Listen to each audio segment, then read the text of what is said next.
What is going on, guys, and welcome to jQuery tutorial for beginners. In this tutorial we'll cover what is jQuery, how to add jQuery to our projects, how to use jQuery, and at the end we'll build few simple projects using HTML, CSS, and of course jQuery. And as always, if you ever need to find me, you can find me on Udemy, or here if you type John Smelga. And over here you can see the courses that I'm teaching, or you can go to YouTube under Coding Addict. And over here in description you can actually find all the coupons for my courses on Udemy. So what is jQuery? jQuery is, in short, a fast JavaScript library with an excellent motto: write less and do more. jQuery simplifies many JavaScript tasks by writing less code and taking care of cross-browser issues. And just in case you're wondering which tasks those would be, for example, event handling, animating, Ajax interactions, and interacting with a DOM. So how we can add jQuery to our projects? Well, there are two ways how we can include jQuery in our projects. First, we can install jQuery locally by downloading jQuery library on our local computer and include it in our HTML code. Or second, we can include jQuery directly from Content Delivery Network. So let's go ahead and try both of those options. And first, let's set up our environment and let's download jQuery locally. So here you can see that I'm on my desktop, right over here. This is going to be my jQuery folder, and I'm going to be using over here brackets text editor. Now this folder is empty, right? There's nothing in there. So what I'm going to do is I'm going to open the brackets, right? But you can obviously use any kind of text editor you actually prefer, right? And with the brackets, the only thing we actually need to do is just over here drag this folder, right over here, right? And now we're actually working with this folder. And the first thing that I'm going to do over here, I'm going to create a new file. I'm going to say this is going to be index.html. And I'm going to use a brackets extension skeleton, right? The HTML skeleton. And I'm just going to have a full HTML skeleton, right? Nothing really fancy, right? We can just write over here maybe English, right? And over here you can see that we have a link, right? The title is going to be jQuery over here. Then over here for the style sheet, we're going to say this is going to be main CSS. And over here we're going to create the main CSS over here, right? Now we have linked it, and now we actually have our main CSS file, and now we actually need to have a jQuery, right? Before that, I'm going to actually open a live preview in the brackets, right? And actually put them side by side over here like this. And now let's go and actually get jQuery. And for that, we're going to use our good old friend Google. And over here, if we just type jQuery, obviously over here, the first link is going to pop up, is going to be actual jQuery library. So we just bravely open this link over here, and then you can see that we right away have a download jQuery. So we just go over here, and then we have a couple of options, right? So we have compressed and uncompressed. And a compressed one is without any comments, without any spaces, and it is production ready, right? So it's pretty self-explanatory, and it is going to be a little bit faster than the uncompressed version, which would be used for debugging, right? So what I'm going to do over here, we're just going to go with a compressed version over here, and I'm going to right click it, and over here I'm going to save link as, right? Then I'm going to find where it is my desktop over here, right? So I'm going to go all the way to my desktop, and then I'm going to find the folder, jQuery folder, and I'm just going to say that this is going to be jQuery 3.2 min, right? Now obviously we can change the file name, right? But I'm just going to keep it the way it is, right? So once we save this one over here like this, then we can go back over here, and you can see that we have our jQuery 3.2 min.js.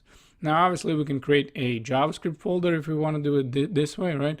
This would also be an option, but since this is just going to be a tutorial, we can just keep it over here, right? And then over here, very simple, right? With the script, what I would want to say, right, that I would want to actually include the jQuery in my project. So I'm going to save it over here, right? And in the body, let's test it out whether we actually have a jQuery, right? So here, what I'm going to do is I'm just going to minimize the right screen, right? And I'm going to say that this is going to be div, right? And the div is going to have click me, to see if jQuery has loaded. jQuery over here has loaded over here. And then what we're going to do in a script tags, right? Not in these ones, but we're going to create a new script tags because I don't want to include a separate file, because in this tutorial we're going to be working simultaneously, right, with the div and with our code. So I just want to keep those things side by side. So here what I'm going to say is that I'm going to write a jQuery code. Now don't worry about the code that we're writing right now. We're actually going to cover it in a more detail in 2 videos, right? So not in the next video. In the next video, we're going to be downloading jQuery with a content delivery network. But video after that, we're actually going to explore what these functions are doing. So for now, let's just write these functions, right? And then we're going to go over in greater detail what we're doing, right? So here we're going to say the $ document over here. Then we're going to say ready over here like this. And then over here, we're going to say this is going to be a function. All right. And this is going to be an anonymous function over here like this. And then within this function, we're actually going to say again $ over here like this. And we're going to say that we would want to target a div. And we're going to add the click event over here like this. And then we're going to have another anonymous function over here. And then we're going to say that as we click it, something should happen. And I'm just going to say alert, right? And jQuery has loaded. jQuery over here has loaded. Loaded over here like this. So then we save this, we can refresh, and sure enough, you can see what happens, right? If you have this alert box popping up, right, you can see that actually jQuery has loaded. Now we can also do it very simply. We can just get rid of over here this click function and do it the same way. We can do over here alert, right? And we can just say hello world, right? And it's going to do the same thing. World over here.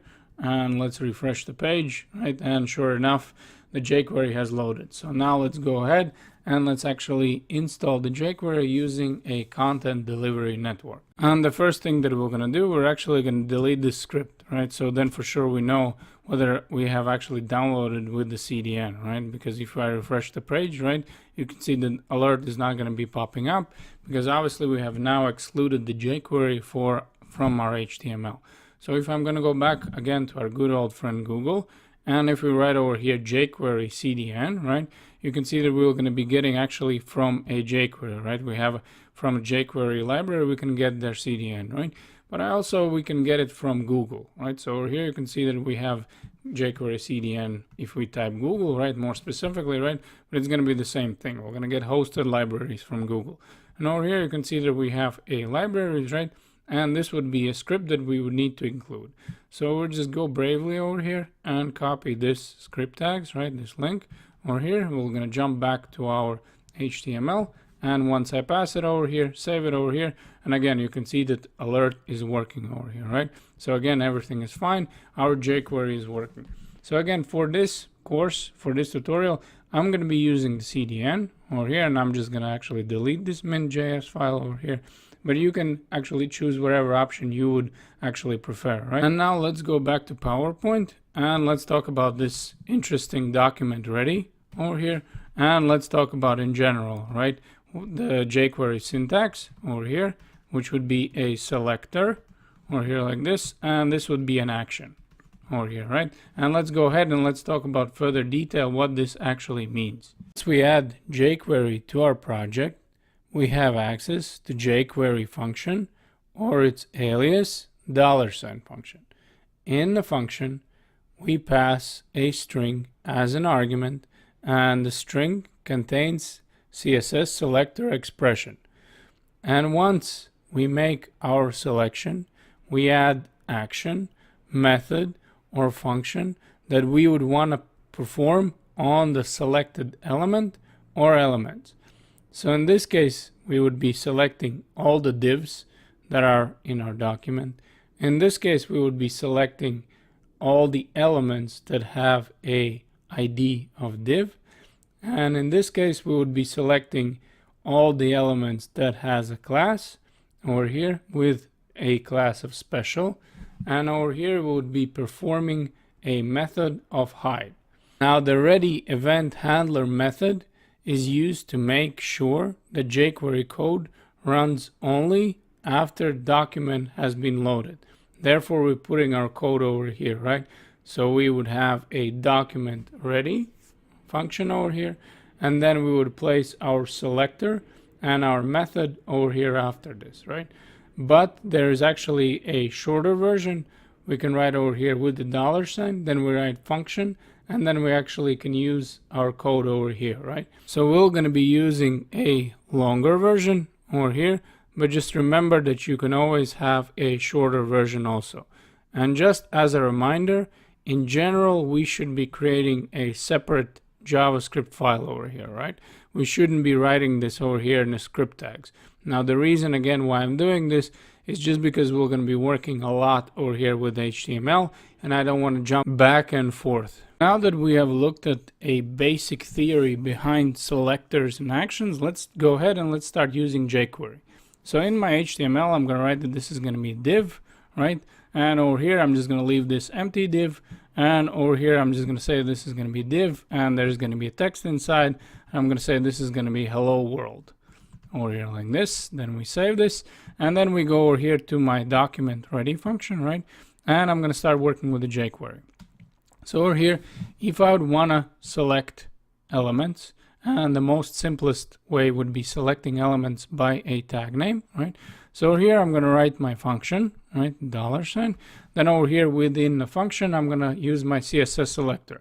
And since I want to select them by tag names over here, all I have to do is over here place a quotation mark and the tag name that I would want to use. So I'm going to say div over here, right? And then over here, I would need to perform some kind of action, right? So over here, I'm just going to say this is going to be the HTML, right? So this would be similar to inner HTML, right? What we use in JavaScript.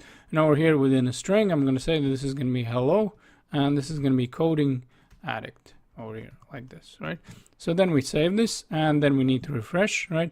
And you can see what we have.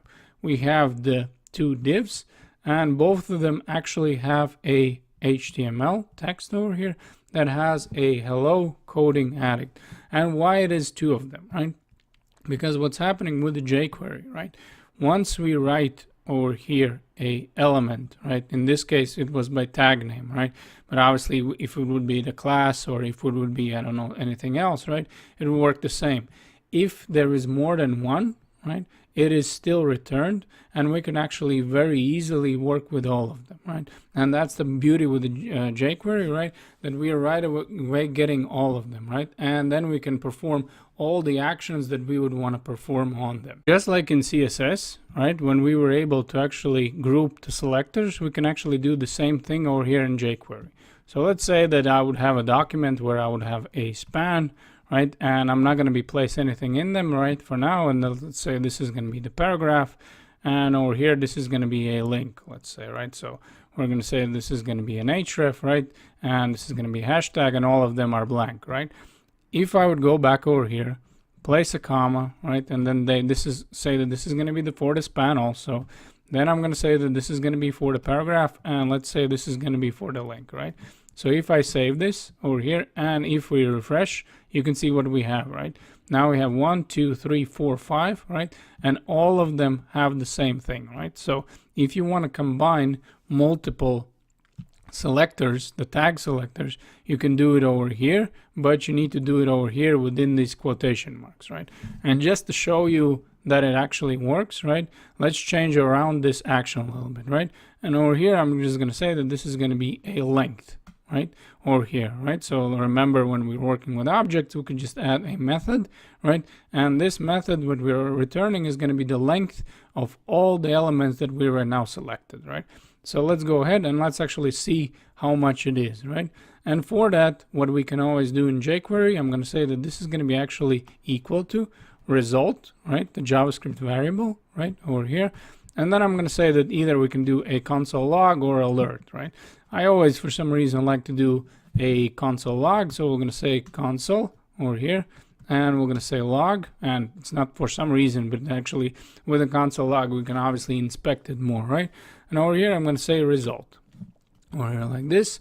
So we save this, right? You can see that I have only one hello world, right? Because we got rid of the HTML, right? And the only hello world is actually in my div, right?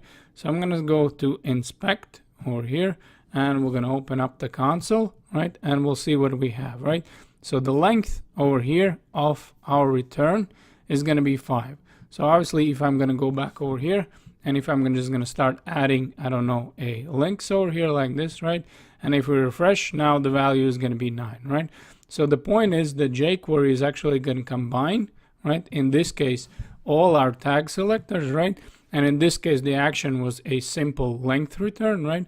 But in general, we would obviously be adding some kind of action to whatever we are actually returning. Now, before we go on and start covering different selectors, which would next one was obviously would be something like ID selector or class selector, right? I just want to show you how our result actually looks like, right? So here we have this variable, right? Result, and we have selected tags, all the divs, all the spans, all the paragraphs, and over here all the anchor tags, right? So if I'm going to delete this length over here and just console log the result, right? So let's see what we actually have. And over here you can see that this is going to be our jQuery object, right? And over here you can see that these are going to be the values, right? This is where we're getting that length, right? And over here, if we go to proto, right, these would be our actions, right? So again, I just want to show you that we're not getting this from a thin air. We're actually getting this because the jQuery is returning a jQuery object. So over here, I'm going to close this console for now. And another thing that I would want to show you is where we can actually get all the actions that we're going to be performing just in case we forget them, right? Because obviously I'm not going to cover all of them, and just in case you ever have questions or anything like that, if you go to jQuery API documentation over here, right, these are going to be all the actions that actually jQuery covers, right? So again, this is going to be tree-like structure, so obviously there's going to be more specifics, right? But in general, what you're going to have is an action, right? So let's say an add, right? So you go over here and there's a detailed explanation of what's actually happening, right? And over here, this is going to be even examples, right? So again, obviously in this course, we're not going to cover all the actions or all the selectors, right?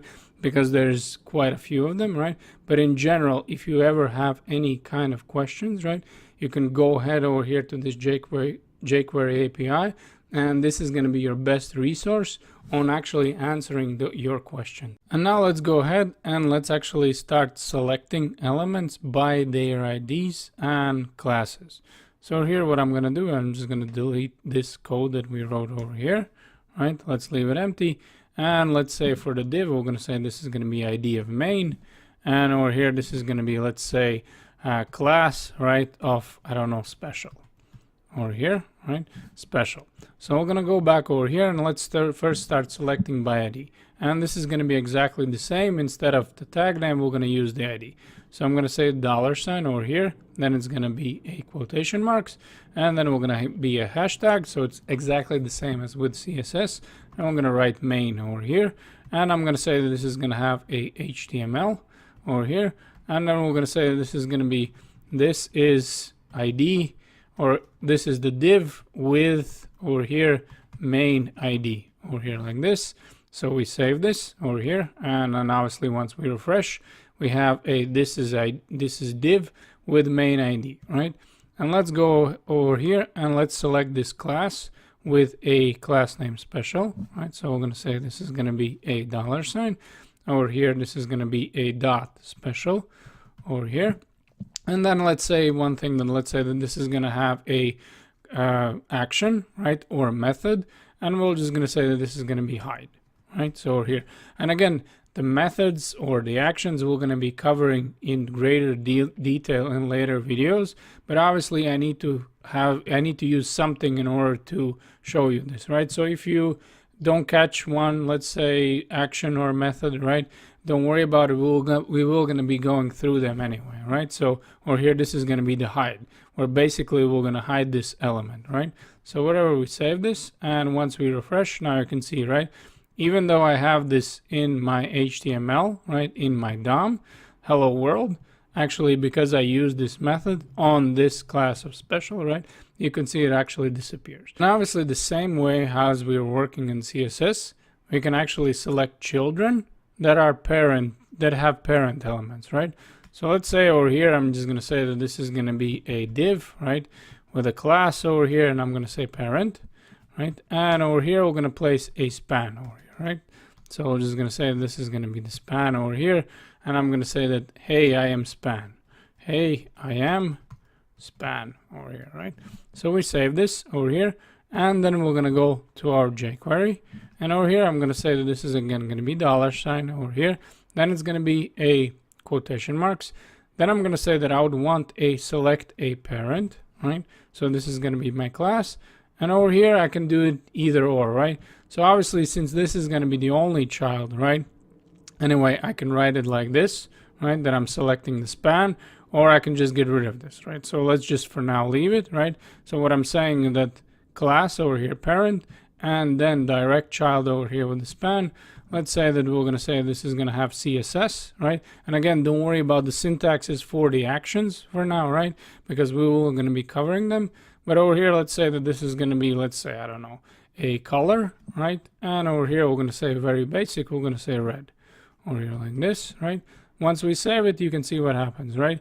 Now this span over here has a class of red, right? And even if we would wrote the same span just outside, right?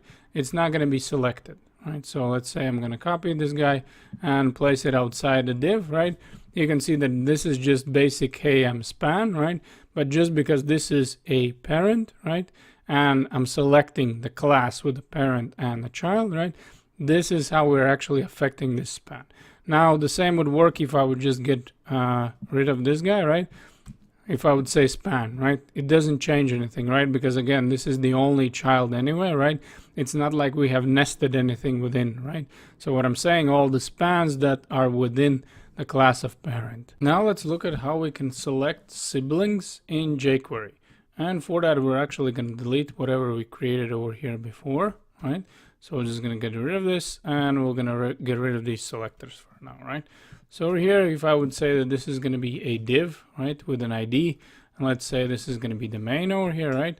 And then we're going to have a, let's say, heading 1, and I'm going to say this is going to be a, I don't know, main over here, heading over here, right? And then we're going to have a heading 2 over here, right? So this is going to be, let's say, I am subheading over here. And then obviously what we can do is we can create some paragraphs over here, right? And then we can just say that this is I am paragraph over here, and let's just copy and paste this guy, right? So let's just say over here that this is going to be 1, 2, 3, right? And over here, let's place another heading 2, right? And let's say that I am heading 2. I am heading over here too, right? What if we would want to select only this heading over here, right? And we don't have the class or ID or anything like that, right?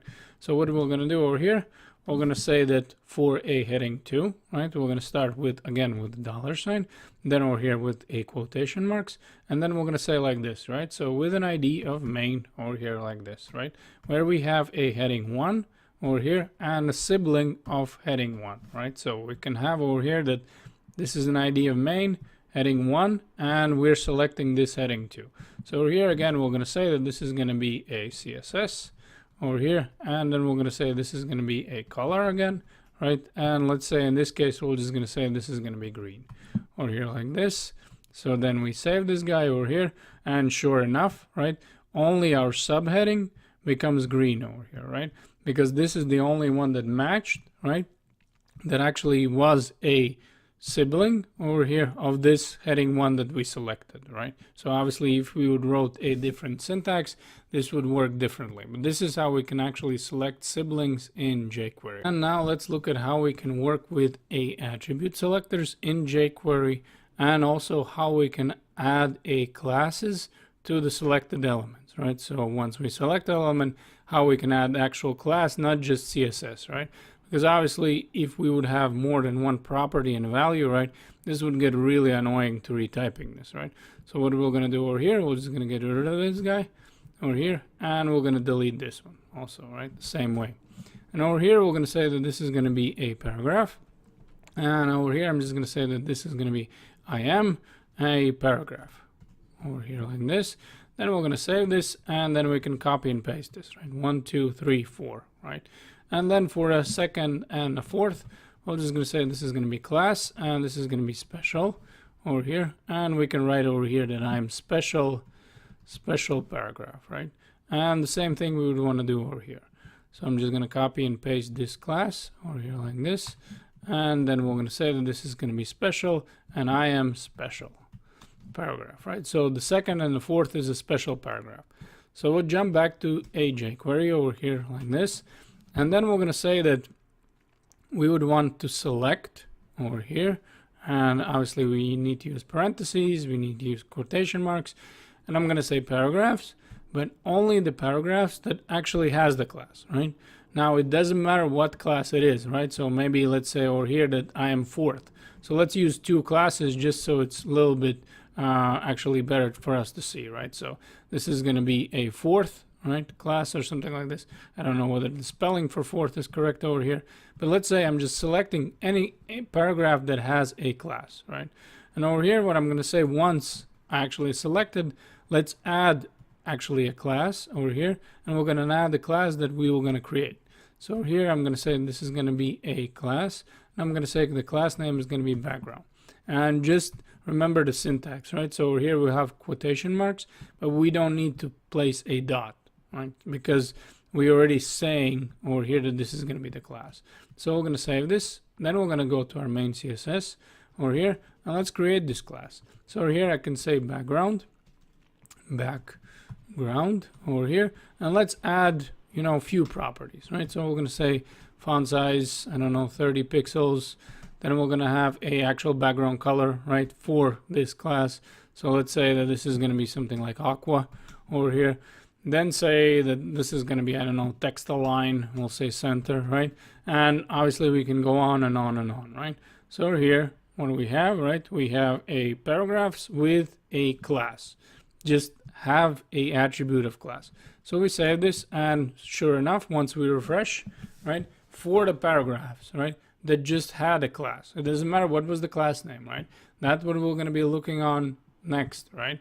But just for having a class, we right away added another CSS class, right, over here, in this case, which was the background. And once we have looked at how we can select based on the most simplest attribute, basically whether you have the attribute or not, let's look at more interesting versions, right? So over here, I'm going to say this is going to be the link, and the href over here in this case is going to be a hashtag over here, and then I'm going to say that this is going to be a IM and dummy link over here, right? And let's place right away a line break, right? So we always start with the links on new line. So over here, I'm just going to copy and paste this, and 1, 2, 3, 4, let's say in this case, right? Here, this one is going to be index.html, right? So this is going to go back to our own page, and I'm going to say IM over here, home link, right? The next one is going to be actually to Google. So I'm going to say this is going to be HTTP over here, and this is going to be colon, then 2 forward slashes. This is going to be google.com over here, and then we're going to have to google.org, right? So we're going to say over here HTTP forward slashes over here and www.google over here .org, right? And this is going to be im.com link, and this is going to be .org link over here like this, right? So again, we're going to go back to jQuery, and let's say over here that we would want a $sign. Then we're going to say that we are selecting a link over here. I'm going to say anchor tag, right? Then the anchor tag needs not only to have the href attribute, right, but the actual value needs to match. So here I'm just going to place a hashtag. And over here, I'm going to say that, again, I would want to add a class over here. And I'm going to say that adding the class, and let's say that this is going to be a link class, right? So this is going to be a link. So over here, I'm going to say this is going to be the link. And then we're going to go back over here. And let's say that the class link would have, again, a background color, right? We're going to say red over here, right? So you can see already right away as it's happening. Then we're going to have a font size, I don't know, 10 pixels, right? So really small. And over here, the last one, actual color, let's say white over here like this, right? And maybe let's do text decoration, let's say none, right? So let's get rid of the text, right? So this was the simple version over here, right? Where we would want to select, let's say, all the anchor tags that has this href, right? But we also have a different option. We have an option where basically we're saying, you know what, I want to select all anchor tags, right? But I want to select the ones that actually don't match this criteria, right? So over here like this. And over here, let's change this and let's say that this is going to be, I don't know, font size over here, text, right? So all of them that don't match is going to have a different font size.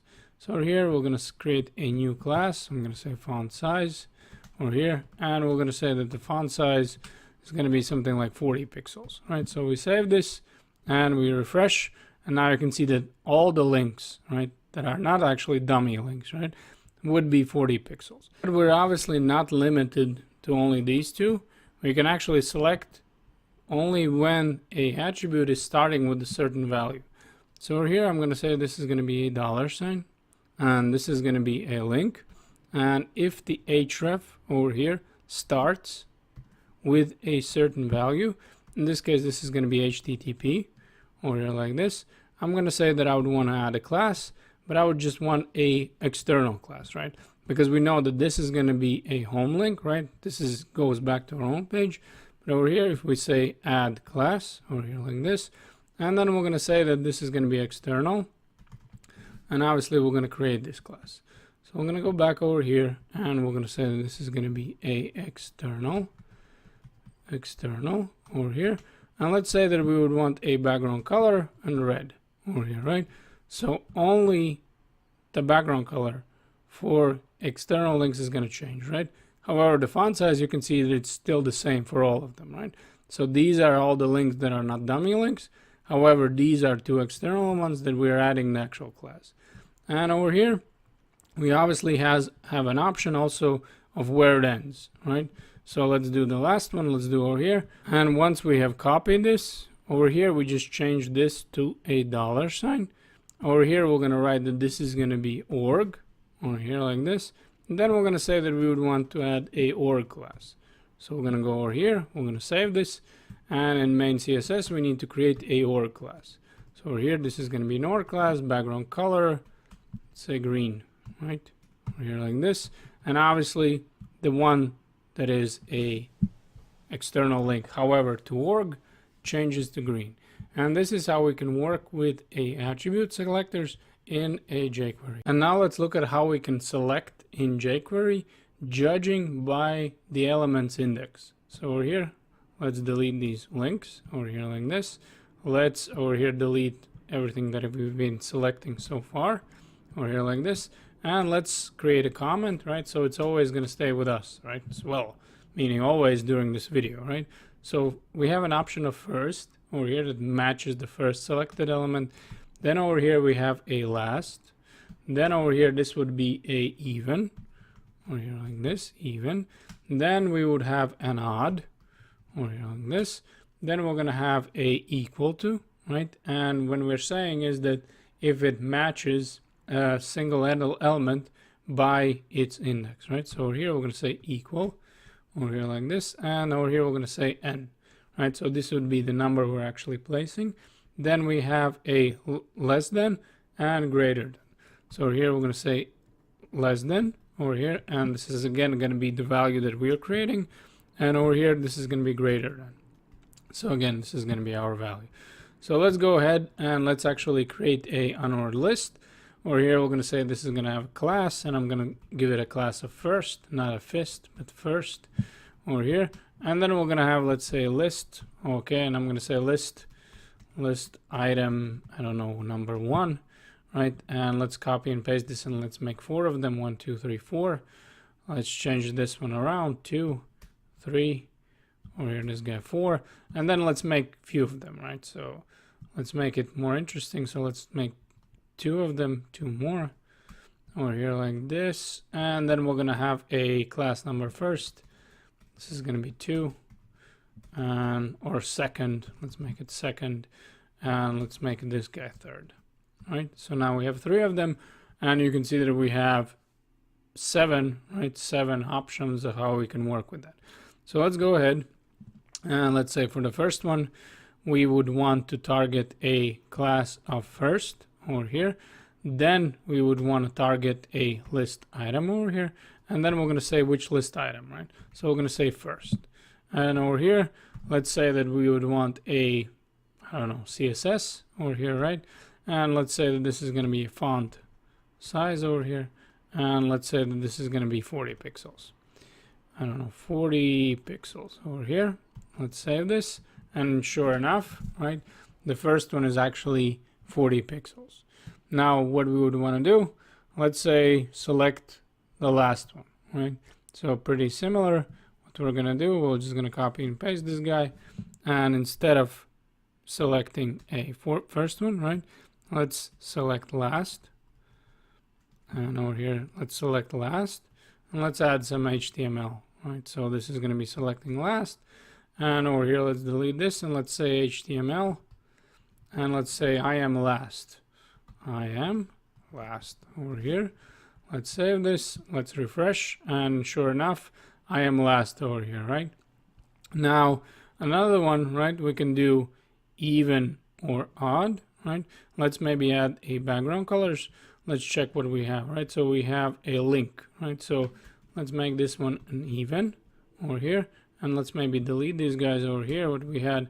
And let's change the background color, and that's going to be for a odd, right? So over here, this is going to be for the odd. And over here, we're going to say this is going to be, let's say, blue. Over here, we save this. And over here, we're going to be targeting actually this second one, right? So we're going to say that this is going to be a $sign over here. Then we're going to say that this is going to be a second, right? And this is going to be a class, so we need to put a dot. Over here, this is going to be li, and we're going to say even over here. And let's say that we would want to add a class, and the class name is going to be even, right? So we're going to say even over here, save it, and let's see what happens, right? Sure enough, these guys has the class name of even, right? So let's go back over here, main CSS, everything was correct, right? So maybe let's change this 40, right? So these guys are going to be 40. And this is going to be 40. So obviously you can already see what's going to happen if we were going to copy and paste this guy. So we're going to go ahead, select the whole thing, copy and paste it, and odd over here, and odd over here. All right, save this, and sure enough, this is going to be the blue. Then over here, we're going to have a equal, less than, greater than, right? So let's go ahead and let's work with the last one, right? With the last third. So we're going to say $sign over here, and we're going to say this is going to be third, right? Then we're going to have a list item over here. Then we need to write equal to, right? And let's say for the equal to, we're going to say what should it be equal to, right? Well, let's pick, let's say, number 3, right? But what we need to remember that this is still the same way as in JavaScript. This is index 0, the first one.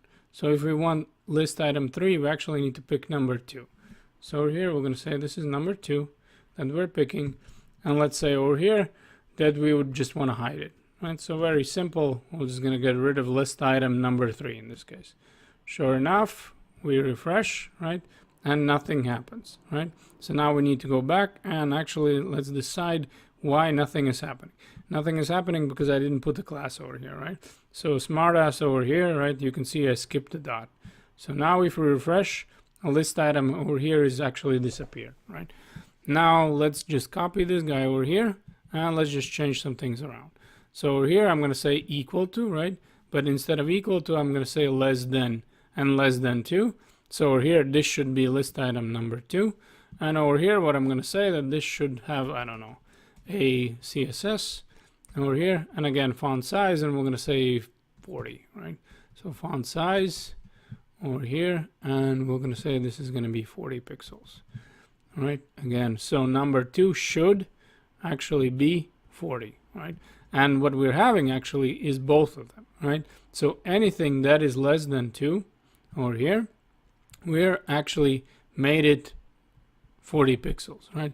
So anything that was after over here, right?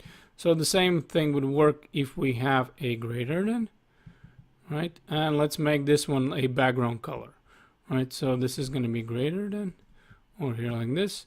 And we're going to have a background color of green. Background color. And let's say green over here. So let's go back over here. Green. And sure enough, right? this is going to have a background of green. And this is how we can select elements in a jQuery based on their index value. Now let's look at how we can work with forms in jQuery. However, we're not going to be covering this yet in a great detail, because I want to show you some things first, how to work with the DOM, right? So we're just going to understand some general principles. First of all, let's go ahead and let's actually select the forms. So if we go over here and if we say this is going to be $, right? And then over here, we're going to say that we would want to select forms, right? There is a difference of how we actually write this. So if I would write a colon over here, let's say over here, I would write input, right? And then over here, I would say that, let's say again, we're going to add the class, and this is going to be a border, all right? So over here, we're going to say that this is going to be a class of border, right? So we save this, we go back to main CSS, and let's say over here for the class of border, we're going to write that this is going to be a 3 pixels, right? Border over here, 3 pixels, solid over here in red, right? And you can see what happens, right? So basically what's happening, if we write like this with a colon and input, we're selecting everything, right? We're selecting a input that has a type of image, right? We're selecting a text area, we're selecting a actual select, right? However, if we go back over here and let's say we're going to write without a colon, let's see what happens, right? So let's say over here, we're going to say this is going to be an input, right? Without a colon, input, and let's do a background color. We'll say a background color. I'm sorry, CSS, right? So first we need CSS, then we have a background, right? We're going to say color, and over here we're going to write this is going to be, let's say, green, right? Something like this. Once we save this, you can see that only the inputs, right? Only the actual input elements are affected, right? And that would be the difference in jQuery. The moment if we write a colon, that's going to select all of them, right? And obviously we're going to look at how we can actually iterate through them, right? However, if we're just writing input, right, that's only going to select only the actual inputs. And another thing that I would want to show you about jQuery form methods, right, how we can work with forms, is going to be in actual jQuery API documentation, right? So if we go back over here, and if we find over here where would be a selectors, right? So we go to selectors, then over here we have a form selectors, right? Obviously, if we want to be more specific, and I didn't see the point of actually showing them one by one, right? If we want, we can select only checkboxes. Then we can have a checked, right? Then we have a button. Then we have a file focus. I mean, I can go on and on, right? I just wanted to show you the most basic and maybe one of the most important things, that there is a difference of how you're writing actually, whether it's input with a colon or without a colon. But if you want to get more specific over here, you can go ahead and knock yourself out with these selectors in jQuery API. And now let's talk about chaining and jQuery. So over here, I'm going to create a div over here like this. We're going to create a div, and I'm just going to leave it an empty div with some text here, right? So no classes, no IDs. Then I'm going to say hello, and I'm going to say coding addict over here like this, right? So now that we have this, let's go over here and let's actually select this div, right? So I'm going to say over here, and I'm going to say that this is going to be div over here. So I'm pretty much selecting right away this div, and since it's only one, right, I'm selecting this one. And over here, we're going to say that this is going to be hide, right? But we already technically covered this, right? So we know that now this is basically going to hide this div over here. However, with the jQuery, once we have this return jQuery object, we can actually chain these functions together. What it means is we can add more methods over here after this hide, right? So let's say over here, I'm going to say that actually HTML is going to be over here. Let's say hello world, right? Then over here, I'm going to say that I would add a class, right? And from the last video, we had a class over here of border, right? So we're going to go back over here, and we're going to say that this is going to be a border class.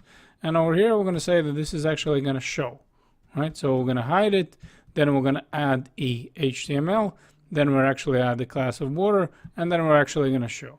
And just again, go a little bit further. for the hide and show, we can actually add milliseconds, right? So here, 2000 milliseconds would be 2 seconds, and here it's the same deal, right? So once we save this, you can see what happens, right? We have hello world, then it hides, and then it's actually showing again, right? So this is called chaining, right? That we can add as many as we would want over here. Now for a better syntax, so we would actually, well, so we could better see, right? We can do also something like this, right? So we add dots over here, right? And once we have this, then this way, this is going to be easier for us to see what we're doing, right? Because if we're starting to write pretty much a long line, it's a little bit harder for you to actually after that to check what you're actually doing. Now it's not necessary, right? So we can do it with a long line. However, this would be a little bit visually preferred. If we want to work with a DOM or document object model using jQuery, we're going to have to know each function in jQuery. And I always think that the easiest way is to actually show, right, how it works. And what we're going to do, we're going to create a paragraph, and I'm going to say hello over here, I am paragraph over here, let's say number 1 number, and we're going to say number 1, and we're going to copy and paste this, and let's say we're going to make 4 of them. So over here, this is going to be number 2 over here, and this is going to be number 3, and this is going to be number 4.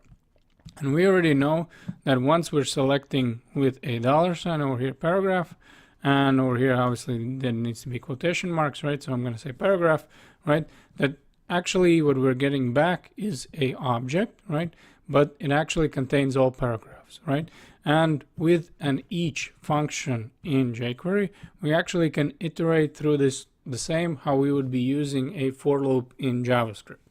So here, the way the syntax works, right? So we write over here this each, right? And you can see that we're obviously adding as a method, right? And then over here we have 2 options. We can have it as a anonymous function over here, the same how we're working with document ready, or we can actually name the function. So for now, let's write that this is going to be an anonymous function over here, and then we have 2 parameters that we can use. We can have index over here, and we can have over here, we're just going to write this is going to be the element, right? So basically this is going to be each element as we are iterating through this jQuery object that we're actually getting back, right? So here, once we have this, we're actually going to have these curly brackets again, right? And over here, we're going to say what we would want to do, right? And just forget about this guy for now, right? This is going to be spitting the error, right? But once we have the index and element, let's just see what we're getting back. So here, I'm going to write console over here, and I'm going to say log, right? And over here, the first thing that I'm going to say, this is going to be index, right? And then over here, I'm going to say this is going to be just a space over here, and this is going to be an element, right? And let's see what happens. So you can see that what I'm getting, right? So index is going to be 0, just the same as we would be using, let's say, for loop as we're going through an array, right? Then it's going to be 1, 2, 3, right? So this is we already knew. But over here, what we're getting is we're getting back an object, right? Okay, that's interesting. So if we're getting actually an object back, right? We could obviously just do it like this, and we can just say HTML, right? Let's say that we would want to know what is HTML. However, in jQuery, we could use something called text, right? So basically what I'm saying is I would want to know the text content on each of the paragraphs, right? So we save this and we run it, right? And you can see now it's spitting out errors for sure, right? And the problem over here is that we're actually not returning it as a jQuery object. We're actually returning as a JavaScript node, right? As we would be doing if we're just accessing through JavaScript. And the problem is we cannot use over here if we're returning as a JavaScript, right? We cannot reuse a jQuery functions on it, right? Because it doesn't make sense.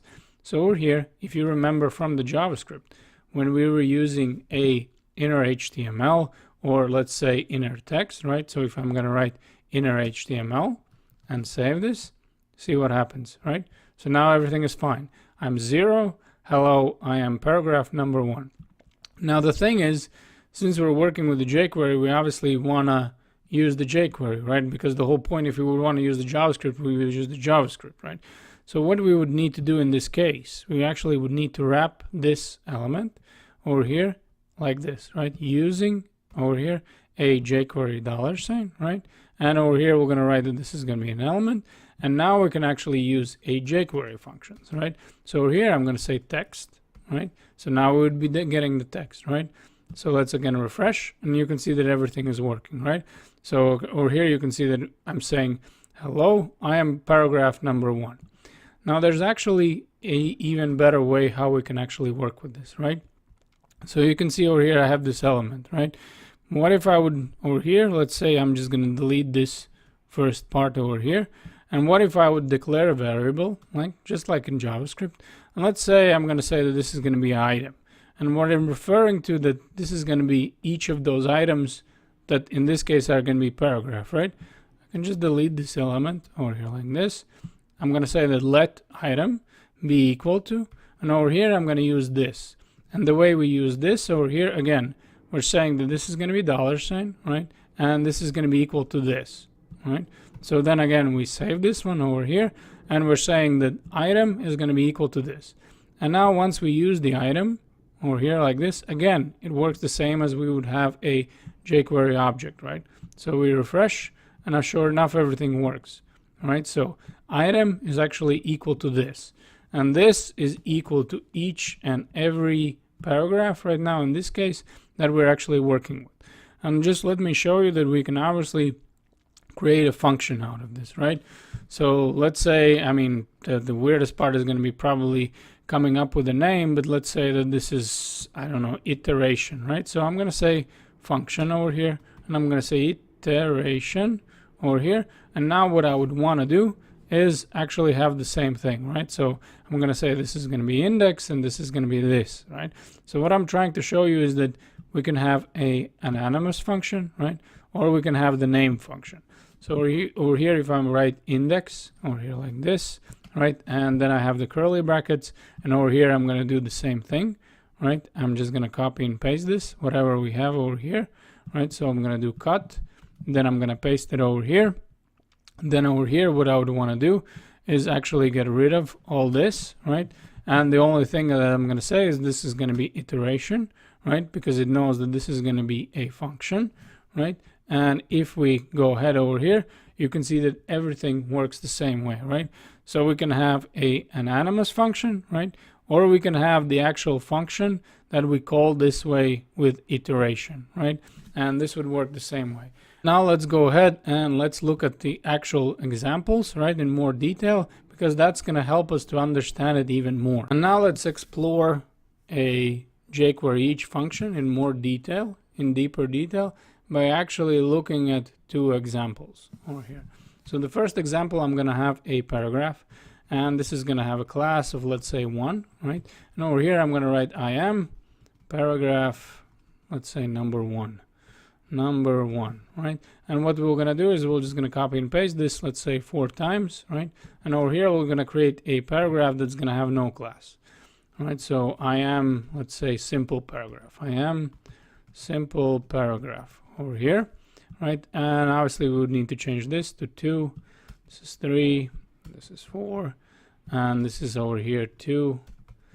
This is 3, right? So 3 class names. And this is going to be over 4, right? Now what we would want to do is iterate through the paragraph that have classes, right? And actually store those class names somewhere, right? And we're going to do that by using the each function. So let's go ahead and let's actually create, first of all, the array that we would want to actually store these values. So I'm going to go over here, I'm going to say let, and I'm just going to call this array of class names over here like this. And I'm going to set it equal to actually nothing, right? So this is going to be an empty array. Then we're going to have a selector, right? We're going to select, again, all the paragraphs that are over here, what they have. They have a class name, right? Or they have the class, right? So I'm going to say class, right? So now I'm selecting all the paragraphs that have a class. Now I'm going to write an each function, right? And now we're going to iterate through the each function. So here I'm going to say that this is going to be an anonymous function, or here like this. And then we're going to have a curly brackets, right? And here we're going to write all our code, right? And what I'm going to say is that as I'm iterating through this function, right, I'm going to write index, right? However, I don't need to write this specifically as index, right? I can write it whatever I want. Let's right now write as index, but then let's see that we actually use whatever we would want. So here I'm going to say that this is going to be class names, right? And index in this case is going to be for each iteration, right? So the same as for array, this is going to be 0. The first time it goes through our object, right? This is also going to be 0, right? So for 0, right, what it's going to be equal to. And it's going to be equal to, over here, we're going to use a $sign. Then we're going to say this is going to be equal to this, right? So each element. And over here, we're going to use a function, which is attribute, which actually gets a attribute value, right? In this case, from each selection and array, or if you just use it separately, obviously for the element that you're selecting, right? And over here, I would need to specifically say what attribute, and I'm going to say class, right? So once we have this, we can save it over here. And now we would obviously need to print it out somewhere, right? So you would need to see that it's actually working. So I'm going to say console log, over here log, and then over here I'm going to write that I would want class names, right? So I'm going to say class names over here. Then I'm going to say join, because I would want to join that array. And over here I would want to say how I would want to join it, right? So over here I'm just going to place a comma, right? And now that we have this, well, we can just save it and actually refresh and see what happens, right? Now, sure enough, we have an array of 1, 2, 3 over here and 4. You can see I messed up on number 3, right? So this should be something like this over here, right? So this would be more grammatically correct. And over here, let's do this, right? Index, let's do just I over here, right? So as long as they match, it doesn't matter. You're going to get the same result. The reason why we're writing index, it actually makes sense what we're doing in the beginning. But after that, you can do whatever you would want. Now let's look at a second example where we're going to actually have a unordered list, right? So I'm going to delete these paragraphs over here, and we're just going to get rid of this code also over here, right? So unordered list, a unordered list, right? And this is going to have list items, right? So I'm going to say this is going to be list items. Let's say we're going to have 5 of them, right? Something like this. And then, well, this is not what we wanted. We didn't want the class, right? We want it like this, right? And I'm going to go back, and this is going to be our list items, right? And let's say over here, I'm going to say a list, like, let's say I'm going to be odd, right? Odd list item. And this is going to be even, right? So even list item, right? And then let's copy and paste this, right? So just so we know that it's working. And actually, we can delete these guys, just copy these ones. That's also going to work 1, 2 over here like this. And then let's just use the great extension of Beautify, and let's get rid of the last one, right? So we have over here 5 list items, right? So odd, even, odd, even, odd. And what I would want to do over here, I would actually want to iterate through this list items. And then if it is odd, then we're going to set it equal to some kind of background color, right? And if it's actually even, then it's going to be different background color. And once we have set up our unordered list, let's go ahead and let's actually iterate through the list. So what we're going to do is we're going to say that this is going to be a $sign. Then we're going to say that this is going to be equal to li, right? Because we're selecting li's. Then we're going to have each. And over here, we're going to say what would be the anonymous function, right? So we're going to write a function. Then we're going to write over here curly brackets, right? Then once we have this over here, we're going to actually have a if statement, right? So again, over here, we can write index or I, or I mean, whatever you would want. So again, let's write index so it's a little bit more understandable, right? So we have the index, right? And what I'm going to say if, right? So we're going to create an if index, if statement, right? Then I'm going to say that if index, right, modulus 2, meaning that if it divides by 2 over here and actually is equal to 1, basically if the value of the index is even, right? So we'll say like this, it is equal to 1, then something should happen, right? So we're going to write over here, we're going to say then over here like this, not actual then, but then we're going to write what we would want to do.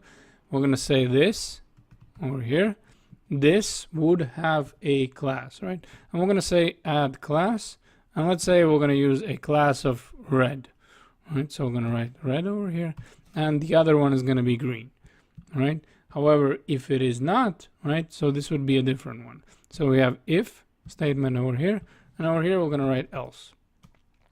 So else over here we're going to say for this we would want to add something else, right? So we're going to say add class over here, add class, and we're going to say green, right? Pretty simple.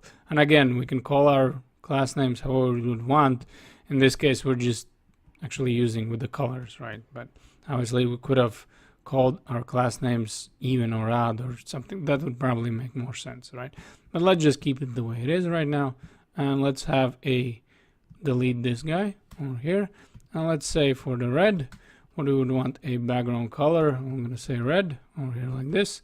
Sure enough, for the even ones, it's red, and over here it's going to be green, right? So we're going to say background color and green, right? Sure enough, it works, right? So this is each function and a little bit more detail, right? And the most important thing that you need to remember that you have the option of index, right? Which is going to help you in, let's say, in this kind of case. And also what you need to remember that you can wrap this over here like this. Then you're actually referring to each of the element in this object that you're getting. And over here, then you can use a jQuery functions. And also you need to remember that if you're not using this, you can still use the JavaScript functions, but it's a little bit redundant because the whole point of actually is to use a jQuery functions. Now let's look at one more way how we can use a attribute function in jQuery. So over here, what I'm going to do is I'm just going to have a image, right? And you can see that we'll have no source, right? And no width, nothing, right? Nothing is going to be added over here, right? So these are just going to be simple images over here like this, right? And with no attributes, nothing whatsoever, right? So we're just going to copy and paste them. And over here, we're going to say that this is going to be, let's say 5 of them, right? And again, we're going to iterate over them, right? And maybe the one thing that I would want to do is actually have a line break, right? So that's something that I would want just so they actually are shown a little bit better, right? So we're going to have a copy. This is going to be paste, paste over here, paste, and paste over here, right? So now that we have a 5 images, let's go ahead and let's actually have in main CSS have 2 classes. So over here, I'm just going to say that this is going to be even class over here like this. And then I'm going to say that the width is, let's say, going to be, let's say 150 pixels over here like this. And then also what we're going to have is odd class, right? So we're going to copy and paste this, and we're going to say that this is going to be odd over here. And the width is also going to be 150 pixels, right? Now the difference would be in this guy over here, we're going to have a border, right? For the even one, let's say we're going to have a 3 pixels solid red. And for this guy is going to be 3 pixels solid green. So copy and paste this over here, and this is going to be green. Now that we have this over here, now we would want to iterate over those images and use the attribute function, right? So what I'm going to do over here, again, we're going to have a $sign, right? Over here, I'm going to say I'm selecting images, and by now you already know that we'll be selecting all of them. Over here, we're going to have a function, right? And over here, we're going to say this is going to be index, over here like this, and then we're going to have a curly braces, right? So over here, then we'll have a put a semicolon, right? And what we would want to do. So again, we're going to have a if statement, and I'm going to say if index over here. And again, this is going to be modulus 2 is equal to 1 over here. Basically, if my index is even, what I would want to do. And again, over here, we're going to say this is going to be $sign, right? We're going to say this is going to be this. But again, we need to wrap this actually, right? We need to make this a jQuery wrapper. And then over here, we're going to say again attribute, right? Only this time we're going to use it a little bit differently, right? You can see over here, we're going to have a parentheses, right? However, over here, we're going to use a JSON notation over here inside, right? So again, we're going to put a curly braces over here, right? And let's say for now, we're going to say that first of all with the source, right? And the way we would write this JSON notation would be source, right? Then we will put a colon, right? And over here, we're going to use for the even one, this is going to be masonry number 2, right? So we're going to say masonry over here, number 2, and we need to have a JPEG, right? So once we have this, we're going to place a comma, and let's say over here, we're going to say title, right? And title, we're going to say even over here, photo, right? So this is going to be the title. Then over here, we can still use the style, right? So I'm just showing you right now. Of course, we have added the class, right? We have created the class, but just to show you what we can actually do with this function, right? So we have a style, and let's say over here, we're going to say height, right? And let's say over here, we're going to say height is going to be 200 pixels, right? And the last one, we're just going to say this is going to be class, right? And the class is going to be equal to even. Right, so this is going to be our class name over here like this, right? Once we add class of even, right, we see what happens. Once the page refresh, we have our even images, and now we would need the odd ones, right? So again, very carefully, right, we're going to see where our if statement ends over here, and we're going to have to create an else statement. So what I'm going to do over here, I'm just going to save this guy over here, and we're going to say that this is going to be copy, and over here we're going to say else over here, and now we would want a odd images, right? So again, we're going to say this attribute, and over here we're going to change this. This is number 3. This is going to be odd. Over here, the height is going to stay the same, and over here this is going to be odd, right? So over here we save this, and you can see what happens, right? That for the title over here like this, if we're hovering over it, right, this is going to be a title of odd photo. This is going to be title of even photo, right? Then we added the class, and over here we can control the height, right? So if I would say over here 100, right, this would also be 100, and now when I refresh, you can see they're going to be smaller. So my point over here is that we can use a attribute function over here like this in a different way, right? We can set the source, right? Set the attributes, and over here is title and style, right? And again, the most common way would be actually using the class, right? Where actually we have all the values. However, we can do it this way, right? The most important thing is to remember that these attributes need to be actual attributes, right? You cannot just make up your own. And this is how we would work with a attribute function in jQuery. And now let's look at the ways how we can append or prepend elements to a DOM. So here I'm going to create a div over here, and I'm going to say an ID, and ID we're going to say that this is going to be append over here like this, and then we're going to say append over here, and then we're going to have another ID, and another ID is going to be over here div ID, and this is going to be append over here, append, and over here too. All right, and you'll see why I'm calling them like this. It just makes it a little bit easier, right? So append over here, and this is going to be 2. So now that we have these 2 divs, right, let's create classes. So here I'm going to create a class of append over here, and we're going to say a background color, let's say red over here, right? And font size, I don't know, let's say something like 40 or 35. Font size over here, 35 pixels, right?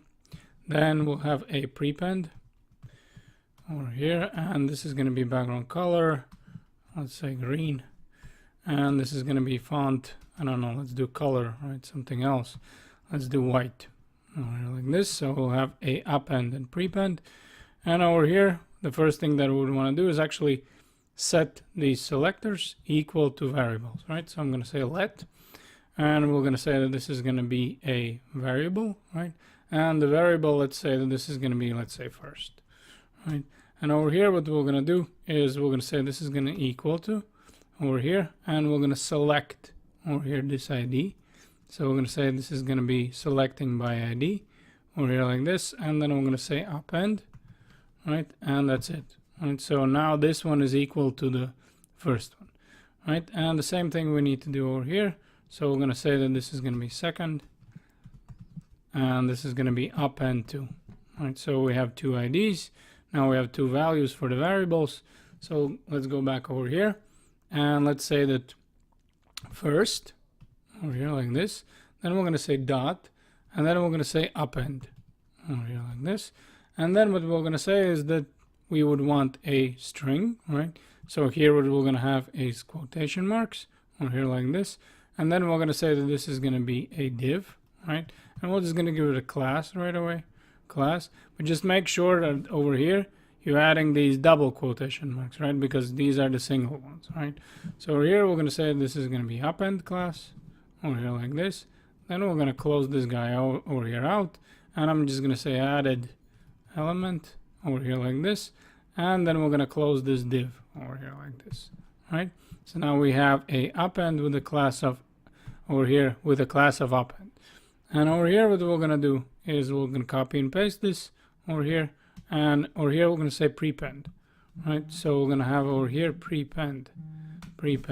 And once we have copied this guy over here, the prepend, then actually change the value, over here we also would change the class, right? So over here we're going to say pre, and we're going to say pend over here like this, and then you can see what I have, right?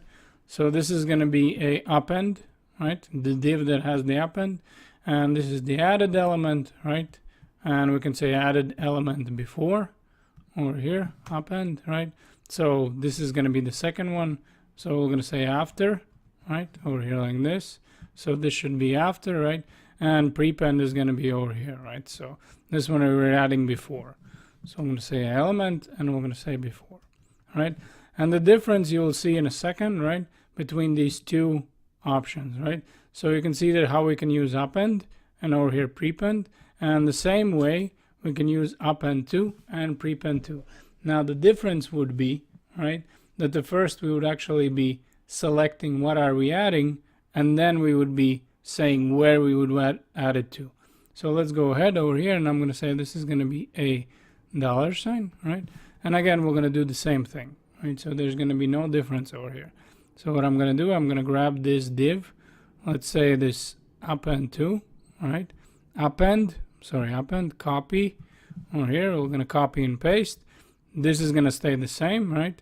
Append, add a did element after. However, over here, we're going to place a dot, and we're going to say append, and this is going to be append to. And now we would need to write where we would want, right? So obviously over here, we're going to say this is going to be to a second, right? So this is going to be our variable, right? Over here, that's why we had a ID over here of append to. And therefore, let's do the second one over here. Copy and paste, and prepend to, right? So this is going to be the same, prepend over here. Then we're going to have a different class. So this is going to be prepend over here like this. We save it, and let's check it out what went wrong over here, since this is not actually adding, and this is not prepend but prepend over here. And once we refresh, now you can see that we have added element after, which is not the true. Added element before over here, before, right? So we save this and we refresh, and you can see that the only difference here would be how we actually write it, right? So we can write a actual variable, then we can have a function, method, action, however you want to call it, right? And then over here we're writing what we would want to place, or we can write it different way, right? We can actually write what we're placing over here, and then we're saying append to, right? And then we're selecting where we would want to append. So it's really up to you how you choose to actually use these functions. Now let's look at how we can work with a more classes over here in jQuery, right? So the first thing that I'm going to do is I'm going to say this is going to be paragraph with a class over here, and I'm going to give it a special over here like this. Then we're going to have an ID over here like this, and we're going to say this is going to be an ID with a, let's say, div, right? So this is going to be the div, and this is going to be an ID of, let's say, I don't know, main, right? Over here, I am main div over here. Then we're going to have over here a span like this, and then we're going to just say that I am span text over here, and I am special paragraph. I am special paragraph over here, right? So the first thing that we would want to do over here, we would want to go to main CSS and actually create this special class. All right, so we're going to say special over here, and we're going to say, let's say font size, I don't know, 40 pixels right over here, and background color is going to be red over here like this, red. Then what we're going to do is let's start with a add a class, and then we're going to remove the class, then we're going to toggle the class, and then we're going to do has a class, right? So we'll start over here in a document ready, and we already have covered this, so we're going to go quite swiftly.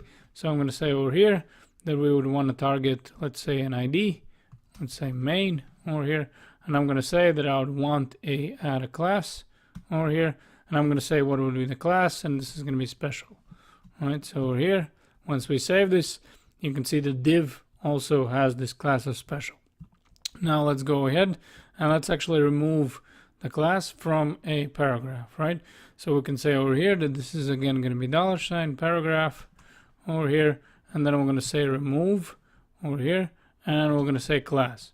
Now here's the deal, right? So over here I'm going to say special, over here special, right? Once we save this, this should actually disappear, right? But let's say if we would add some more classes, right? So let's say over here I'm going to say this is going to be special, I don't know, special number 2, right? And over here we're going to just copy and paste this, and we'll actually add some values, right? So over here we're going to say this is going to be special 2, and let's just change it to color, right? And let's say color is going to be white, color over here, and color is going to be, or you know what, green. Let's make it green, right? So we save this over here, and then once obviously this runs, right, we're actually removing the class, right? You can see that we removed the class of special, and over here we have a still special 2 class. Now here's the deal though. If we don't write specifically what classes, let's see what happens, right? So we have removed the class, we save this, and over here, sure enough, this removes both of the classes, right?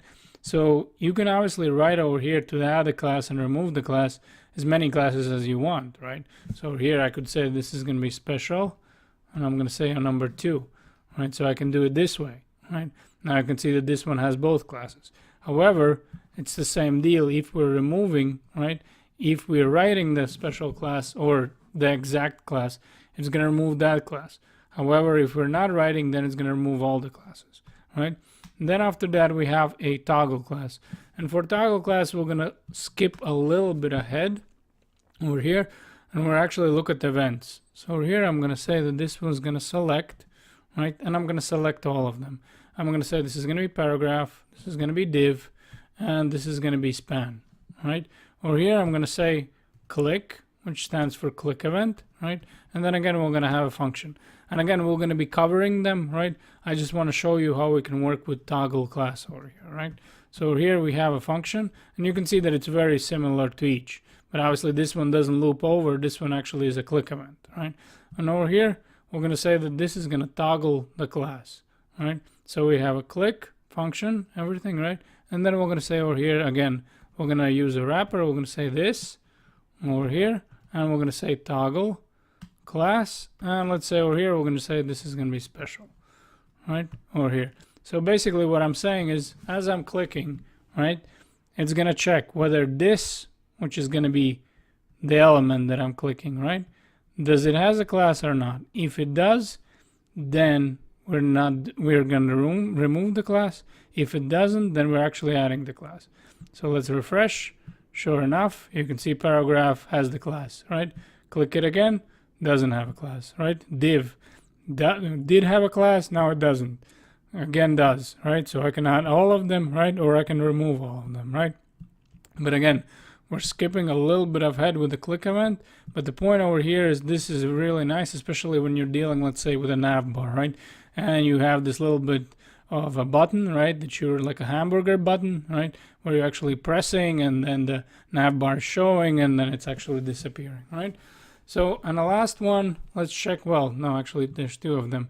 We'll have a has a class and CSS. And with the has a class, we'll just check it out in a console log, how it works over here.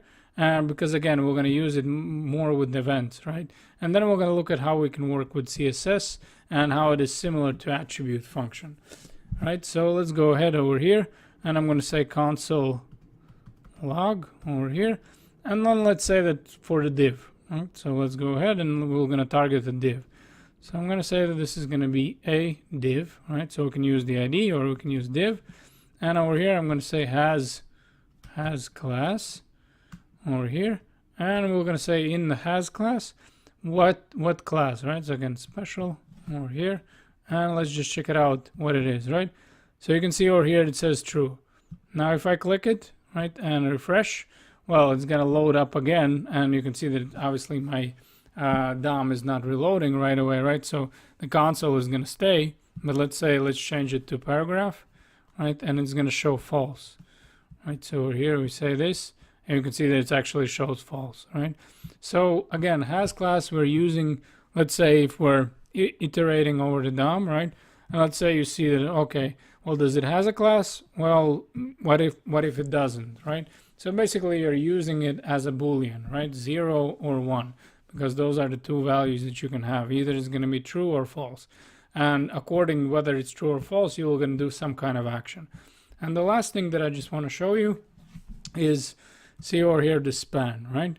Let's check it out how we can work with CSS a little bit differently, right? Because we already know that we have a $sign, right? Then we're targeting the span, right? Then over here, we're going to say this is going to be CSS, right?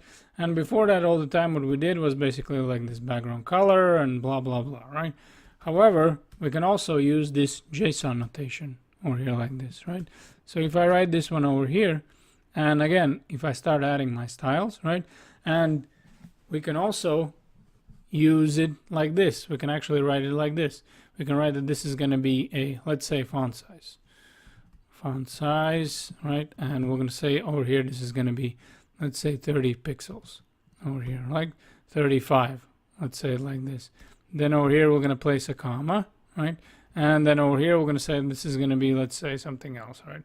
So this is going to be a background color, right? Then we're going to say that this is going to be equal to, let's say, red over here. And you can see that I need actually quotation marks over here. I missed them. Right, so this is going to be red. Font size, I'm sorry, this is going to be 14 pixels, or you know what, 35 pixels. The background color is going to be red. Then over here, we're going to say that color, right? Let's say that this is going to be white over here, right? So we're not actually limited, and we don't need over here this semicolon. So we're not limited to just writing them in one line, right? We can use the same as we're using the attribute function, right? So where we have over here, that not background here like this, right? So once we have a background color, right, you can see now we have a span. Let's do green so it would stand out a little bit, right? Green over here and refresh, right? And you can see that this is also another way how we can use the CSS. And obviously what I would do over here, I would just keep adding over here the properties and the values, right? But again, I would probably suggest better to use a add a class and actually do all your classes in CSS. But I'm just showing you that this is one more option how to work with CSS in the jQuery. And now let's start covering something very interesting if you're working with the front end, and that is actually handling events, right?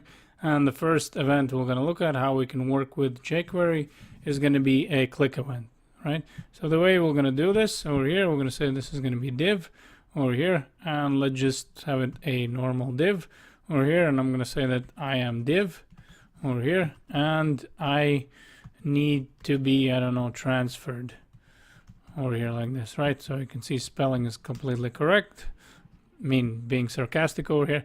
And over here we're going to say button, right? And we're going to have an ID of button over here, right? And over here we're just going to say click here to change div, right? Something like this.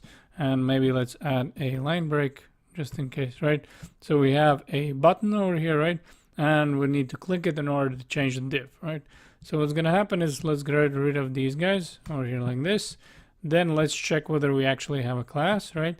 We have a special class over here, and we're going to go back over here, font size red, background color red, color, let's say over here white. Then we're going to say, I don't know what we could say, background color, right? So let's just leave it the way it is right now. And what we would want to do is actually add a click event to this button, right? And how we would do that, right? So here we're going to say that we would want to target, right, over here this button. So over here I'm going to say this is going to be a button, right, because this is going to be my ID. And over here I'm going to say that this is going to be click over here. And over here we'll need to write a callback function. And again, a callback function, it can be a anonymous function, or it can be a function that you can create on your own, right? And we actually covered this a little bit, so I'm not going to be redoing it, and we're just going to do a anonymous function over here, right? So once we have this, right, over here basically we were saying once we click, what should happen, right? And let's go ahead over here, and then we're going to say that we would want to target the div over here like this, and what we would want is toggle the class on the div, right? And we would want to target the class of special over here, right? So we save this, refresh, and now we start, right? And 1 minute it's over here, then it goes away. You know what I'm saying, right? So basically, as I'm clicking over here this button, you can see that the div is actually changing, right? So this is how we can start working with events in a jQuery. Next, let's look at change events in jQuery. So what I'm going to do over here, we're just going to delete these buttons over here. Then we're going to delete this code over here, right? And for the class of special over here, we're not going to change the font size. Or you know what? Let's just keep this class special, right? So then we don't need to change anything in main CSS. So we're going to go back to index.html, and for this one, we're going to say this is going to be input. Over here, we're going to say type over here, and we're going to say text over here, and let's go ahead over here, and we're going to have a placeholder, right? And we're going to say, I don't know, write your name, please. Write your name, please, over here. Then we close this out, right? And this is going to be our text box, right? Then over here, obviously, we can write something, right?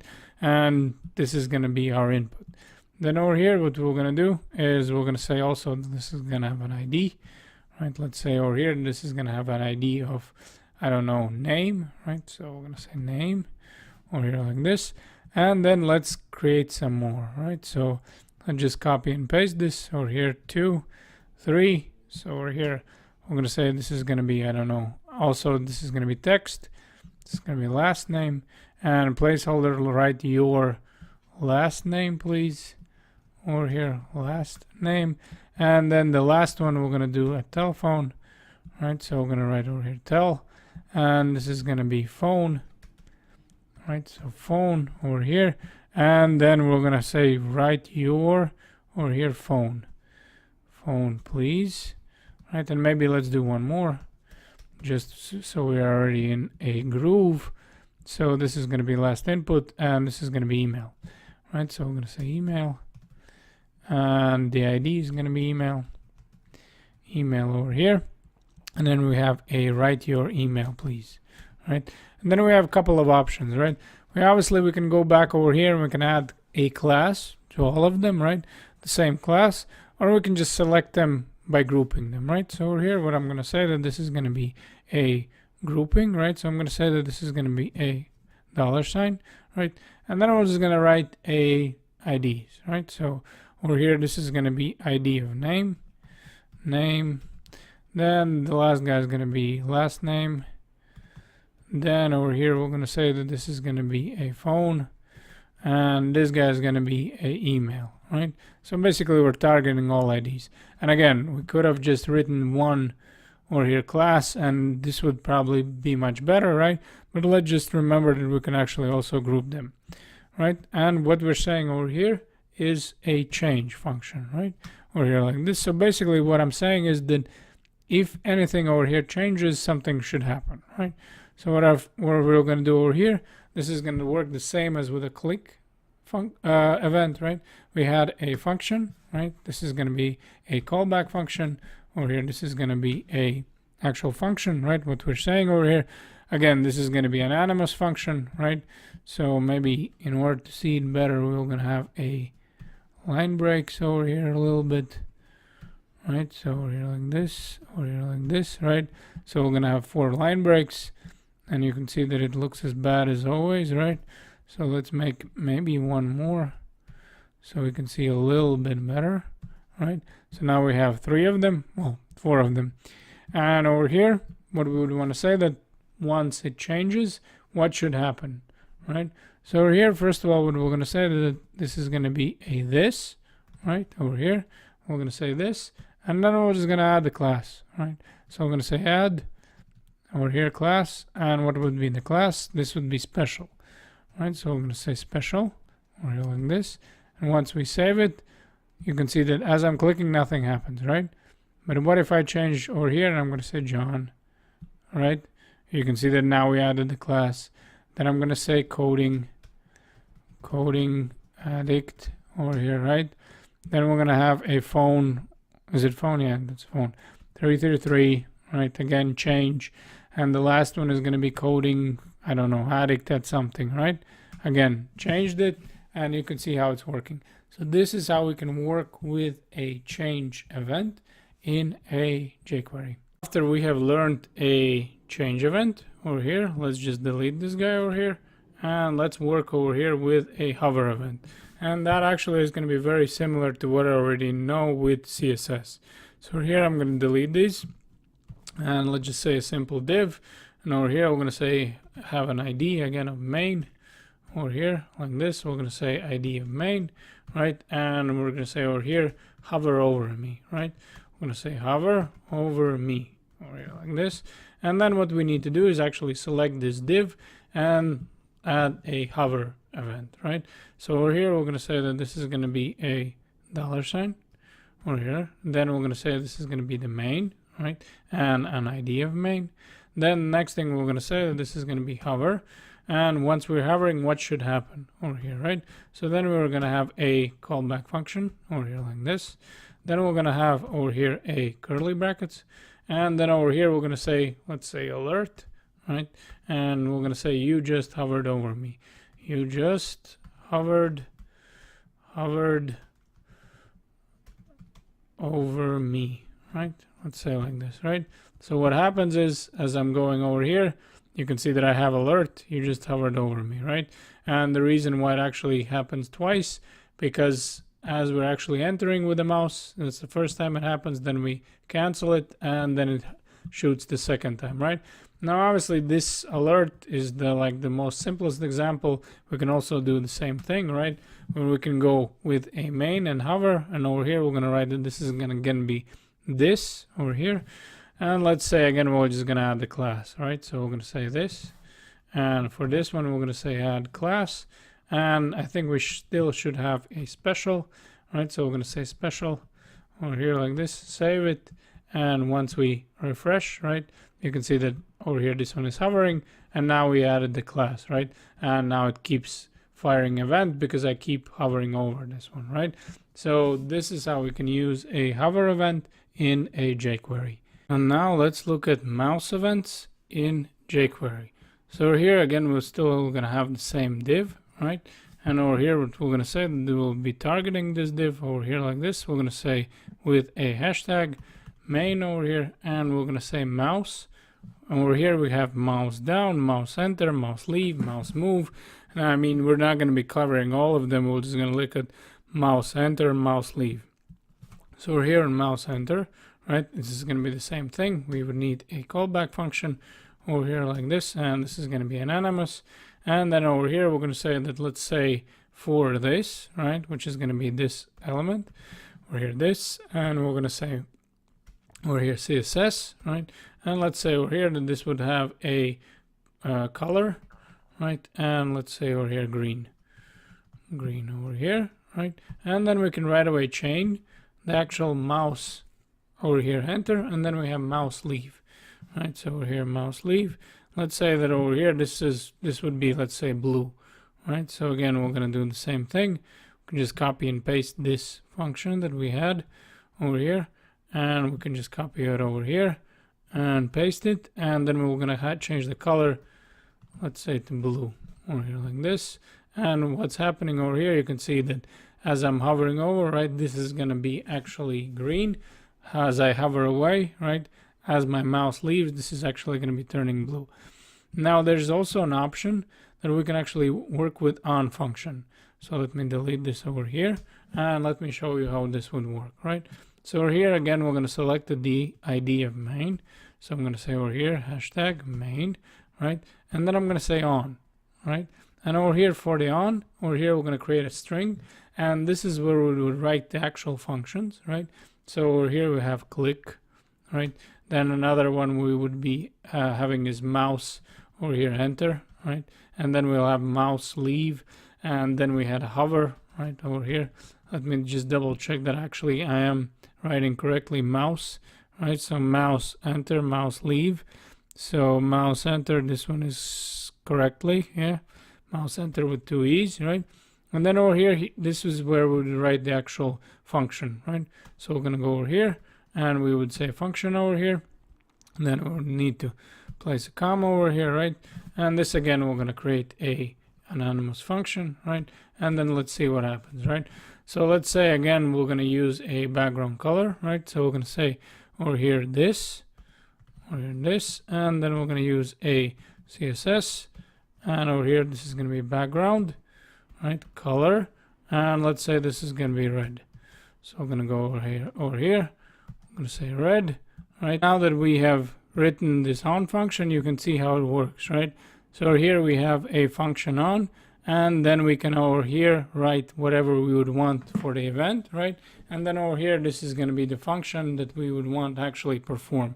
So this way, if let's say we would want the same thing to happen, right? We don't need to retype it all the time, right? We just write it in a on function over here. Now that we have been introduced to a event handlers, right, then we did it really quickly in the last video. So let's go over with a proper example on event.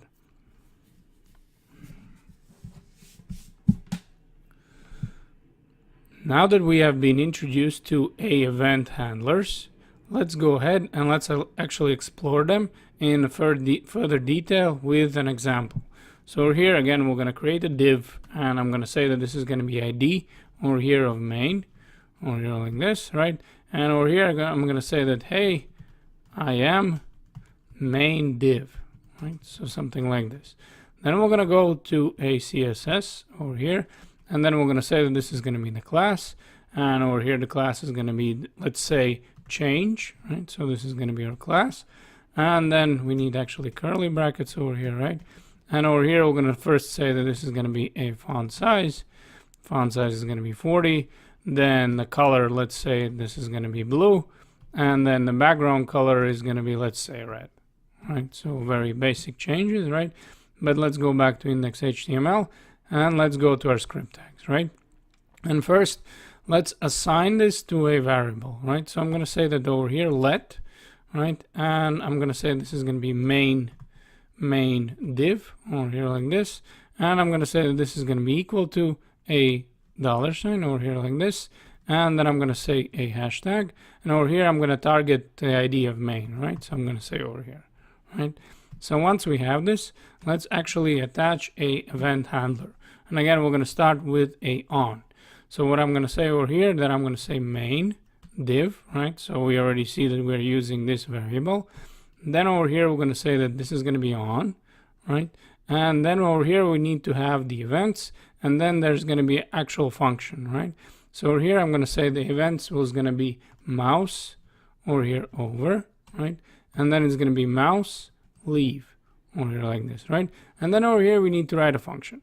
And again, we can write a anonymous function, or we can actually have a function that has a name, right?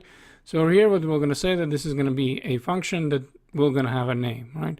So let's say that I'm going to say, I don't know, not add a class, but I mean, change, I don't know, change div, right? So this is going to be our function. So over here, we're going to write that this is going to be a function, and we're going to say change div, right? So obviously the names need to match over here. This is not going to take any parameters over here. However, what we're going to say is that we would want a main div, right? And we would want to toggle a class over here, and the class obviously over here is going to be this change class, right? So this guy over here. So I'm going to say over here change, right, without a dot, right? We just need the name of the class, and the moment we actually save this, right, you can see that what's happening, right? hey, I am main div, right? Mouse over, mouse leave, right? So let's make things a little bit interesting, and let's actually do one thing, right? Let's, as we're hovering, right? What I want to do is click it over here, right? Then this actually removes this on event handler that I just added. Let's go over here and let's actually do that. So I'm going to say main div, and again I'm going to say on, and this time I'm going to say that this would be a click event over here like this. I'm going to write click, right?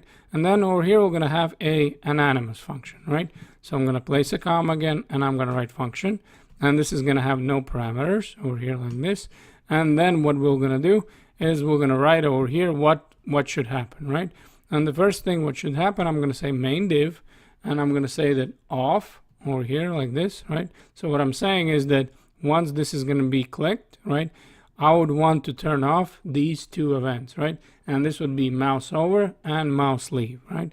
So I'm going to say mouse over. So this is going to be exactly the same, right? Only this time I'm actually getting rid of it, right? So I'm going to say mouse over, and then I'm going to say mouse leave over here like this, and then I'm going to say change div, right? Because this was the name of the function. So this is going to be change div over here, right? So let's just save it for now. What we have, let's look how it works over here.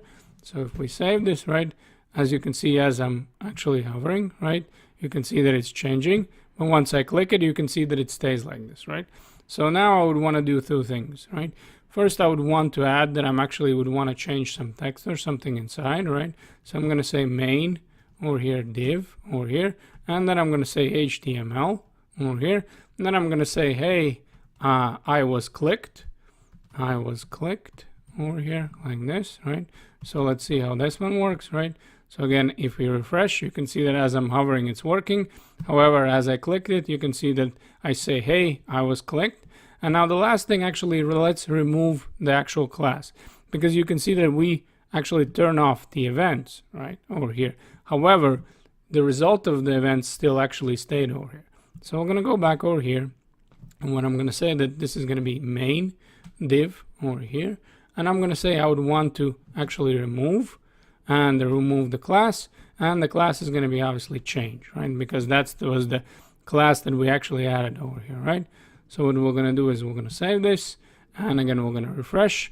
You can see as I'm hovering, it's working. Then as I clicked, you can see that it says, hey, I was clicked, and actually removes the class. Another great thing that we can do in jQuery is animation. So let's go ahead. Let's first do our setup, and then let's start animating. So here I'm going to say heading 1, and I'm going to say animation in jQuery over here like this.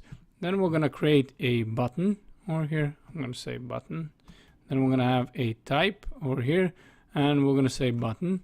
Then we're going to have an ID for this button. So I'm going to say ID, btn. Then we're going to have a class. The class is also going to be btn, right? And over here, we're going to write click here to animate, right? Then once we have this button, then over here, we're going to have two divs over here. And I'm going to say over here, this is going to have a class over here of simple, right? And this guy is going to be I am simple div over here, and the other one is going to be special. So over here, this is going to be special over here, and this is going to be I am special div. Right, so we're going to save this for now. Then we're going to go to main CSS, and let's actually start styling this, right? So the first one would be class of button, right? So btn over here like this, and then we're going to say that this would be display block over here. Then we're going to have a, let's say, background color, right? We're going to say green. Then we're going to have a padding of, let's say, 20 pixels. Then over here, font size, we're going to say something like 40 pixels over here like this.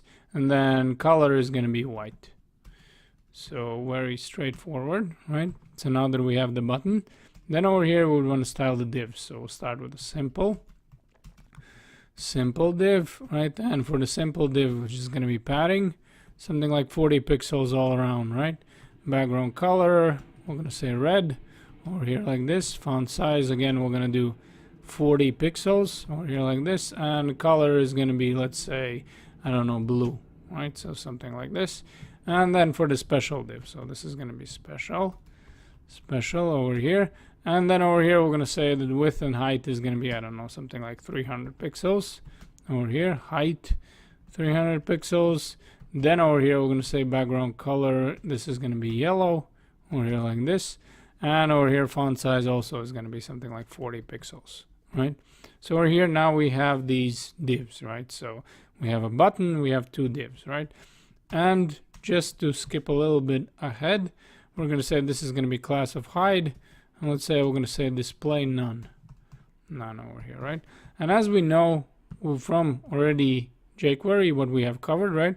So we can set up over here that once I click the button, we can add this class, right? And we can actually toggle the class and we can do all kinds of things, right? And just very quickly, let's see how we would do that, right? So we have a $sign over here. Then we have a button, right? So this is going to be ID of BTN. Then over here, we're going to add a click event, right? So as we click it, what should happen? Over here, this is going to be a function, right? This is going to be unanimous function. And I'm sorry, anonymous function, not unanimous. And over here in the function, we would say first we would target a simple, right? So this would be a class of simple, right? And over here, we're going to add the class, right? And add the class where we're saying display none, right? So over here, we're going to say this is going to be a hide, right? So class name was hide over here like this, right? So if we refresh the page, click it over here, you can see the div disappears, right? So, but we already covered this and it doesn't look very pretty, right? So pretty much it just disappears and nothing changes, right? And we already know that we could have done it over here, that we just add over here the actual jQuery method, right? We can do it also like this. So we save this, and if we refresh, right, you can see that we actually can hide this, right? But again, it doesn't look extremely pretty, right? And let's say, what if we would want to actually show it, right? So let's say that we're going to do a little bit differently over here. And what we're going to say is, first of all, we're going to say, well, this is going to be let, right, over here. And let's just actually have this div, right? So let's call this one a div over here. And this is going to be equal to if we set this one to simple, right? So we're going to say the same thing, class of simple, right? And maybe simple div, simple, and over here div, right? So this is going to be our variable. So we set this equal to a selector of class. Now over here, we're going to run a little if statement, right? So we're going to say over here that if this div, right, has the class of hidden. So here we're going to say like this. So if simple div over here is over here, and we're going to say hidden, right? So over here we're going to use a quotation marks and a colon and hidden, right? So what we're saying is, if this one is already with a class of hide, then we don't care about it, right? So basically, if it has a class of hide, then we're not going to access this one, right? Then we're going to say show, right? So here what we're going to say is we would want simple div, and we're going to say show, right? So over here like this. And if it is actually hidden, right, or if it is showing, then we would want to hide. So then we're going to say else over here, and then we're going to say like this, right? So else, and this is going to be simple div, and we're going to say hide over here, right? So the opposite of what we had before, right? So if we save this over here and we refresh, right, this should happen, right? So basically we're toggling in between, right? So if it is hidden, then show it, right? And if it is actually showing, well, meaning that it's not hidden, right, then actually hide it, right? So very simple. Now again, it doesn't look the prettiest right now, right? Because pretty much we're just toggling. Now we have options over here, right? With a show and hide, we can do something like this, right? Where you can actually add a milliseconds. And actually when we're adding milliseconds, this is going to be 1,000 milliseconds is going to be 1 second. So if I add 4,000 over here, this is going to be 4 seconds, right? And also over here, I can add 4,000, right? Or let's say 5,000, right? Because we can have different values. we save this, we refresh, and let's see what happens, right? So you can see this one, and then it appears. This one disappears. Then over here, this is gonna appear, right? Now what we need to do is actually I made a mistake over here when we're working with numbers. This is not correct. We need to get rid of a quotation marks, right? So let's save this, and once we refresh, now you can see now this is gonna be 4 seconds, right? And once we toggle back, this is actually going to be longer because this is going to be 5 seconds, right? Now, the reason for the quotation marks, we also can use something called fast and hide. So we have over here, we can say fast, and here we can say slow, right? So it's going to actually show fast over here and hide really slow. So let's refresh, right? You can see that over here now it was hidden, right? And a little bit faster, actually, it showed. Again, slow over here for hiding, and for showing this is going to be fast, right? And also we have one more option, right? We can actually do it very simple. We don't actually need to write this if statement. So what we're going to do over here, we're just going to get rid of this, and we're going to say very simple, right? So for the simple div over here, we're going to say something like this, and we're going to say toggle, right? But you know what? Let's do something a little bit different. Instead of simple div, right? Let's actually have a special one, right? So let's see how it works on the bigger one, right? So over here, I'm going to say let, and I'm going to say special div, right? And this special div is going to be equal to a $sign over here. And then we're going to say something along the lines of special over here, right? Now, once we have this over here, let's work with the special div, right? Special div, and let's say over here that we would want to toggle, right? And the toggle is going to switch between hide and show. And over here, let's say again something along the lines of 5,000, right? So this is going to be 5 seconds. Refresh. Now let's see what happens, right? Now you can see that the special div is actually disappearing like this over 5 seconds, and if we click it again, you can see that now it's appearing again, right? So this would be a little bit faster version than actually checking if it's hidden or showing, right? We can just use a toggle, and we have a nice 5-second animation. Next, let's look at slide and fade methods in jQuery. And over here, the setup is going to be exactly the same, right? So we have our button over here. Then over here, these are going to be the two divs. So we have the red one, which is going to be simple, and the yellow one, which is going to be special. And over here, you can see in our script, the setup is exactly the same. We have a click function over here, and over here, this is going to be simple div as a variable and a special one. And let's start with a special one, and we're going to say special div over here, and then what we would want, right? So we're going to say over here that we would want a fade, and again, we have fade in, fade out, fade to, and fade toggle. So fade in would look something like this, or you know what, let's fade out, right? So we're going to say over here that we would want to fade out, and then we're going to say that we would want to fade out, let's say again some kind of number, right? We're going to say 4,000 over here, right? So if we refresh and if I click, you can see that this is actually going to be fading out, right? So now that it has fading out, right? Now we can say fade in over here, and over here we're going to say 4,000 also, right? So this is going to be 4,000. So once we refresh over here, once I click over here, it's going to take 4 seconds to actually disappear, and then it's going to be takes 4 seconds to actually appear again, right? And for this, as always, right, we have a fade toggle. So over here we can just comment this guy out over here, right? And we can just copy and paste this over here, or you can just write over here special div, and we can say fade, and we can say fade toggle right over here, and again we're going to write something like 5,000, right? So again, this is going to be 5 seconds. So we refresh, right, and it's going to do the same thing. Basically, it's going to hide the element, right? It's going to fade it first, and then over here, if I click it again, right, now it's actually starting, right? So this would be the difference between chaining over here, right, and actually fade toggle. Then this is going to be, let's say over here, we press it once, right? You can see it's actually disappearing, but it's not actually coming back, right? You can see that it stays here. However, once I click it again, right, it's actually coming back. Now over here, we also have another option, and this is actually going to be a fade to.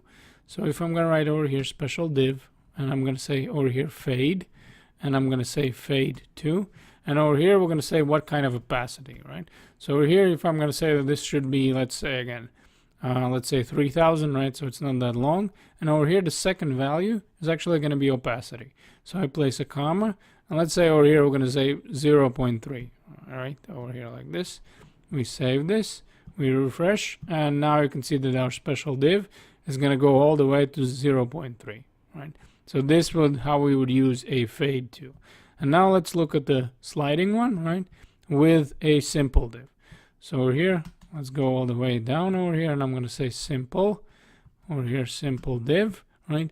And for the simple div, again, we have slide over here, and again, we have slide down, slide toggled, slide up, right? So let's go right away with slide toggle because we already know what is slide down and slide up does, right? So we're going to have a slide toggle, and again, we're going to use some kind of timing. So 4 seconds seems to be my favorite today. So we're just going to stick with this guy, right? And you can see that first of all, this one is actually sliding, and this is the one that has the opacity to 0.3. Now let's look at the actual animation method. So over here again, we have the same setup. Nothing has changed, right? But let's say over here for the special div, I'm going to say like this, right? We're going to say dot, and then we're going to say animate over here like this. And then once we have the animation over here, we're going to have a parentheses, and then over here this is going to be a curly brackets, right? And here we're going to right away place a comma, and then we're going to specifically say how long it's going to take. So again, I'm going to go with 5 seconds, something like this. And over here what we can do is we can write CSS properties that we would want to animate for a special div. So let's start over here. I'm going to say very simple. I'm going to say font and size.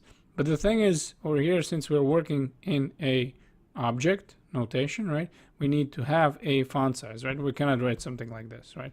It doesn't make sense, right? So here we're going to write font size over here, and we'll say, let's say again something like 200 pixels, right? So here like this, and this needs to be in quotation marks. So here this is going to be 200 pixels over here like this. Then after that we would want a, let's say, margin left, right? So we're going to say again margin, and over here you can see the margin left. And let's do this guy negative, I don't know, 100. So I'm going to say over here like this, and this is going to be negative, let's say 100 pixels over here, right? And once we have a margin left, let's just refresh and let's see what happens, right?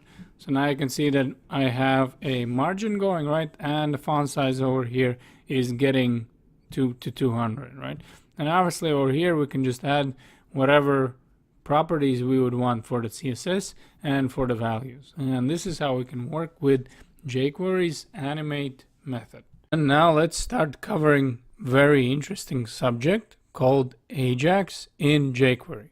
And Ajax is by itself very interesting subject. So we will gonna only touch from the jQuery side, right? So we're not gonna be covering in detail because I can make another whole course regarding Ajax, right? And Ajax requests. And Ajax stands for asynchronous, JavaScript, and HTML. What it means in reality is that we can actually request from the server, from our own server, or from a different server, some type of information, right? And we can actually get it in real time. So over here you can see that I have in the GitHub random quotes JSON file, right? So you can see over here I have a quote and I have an author. And this is going to be the project that we're going to be doing at the end of the course, right? Where we're actually going to be retrieving these quotes over here like this, right? One by one by just click up with the button, right? So you can see over here I have all of our dreams, right? And this is going to be Walt Disney. So check over here, right? You can see this is going to be the refresh button, right? So as I'm clicking, right, I'm getting the next quote. However, you can see that my page is not reloading.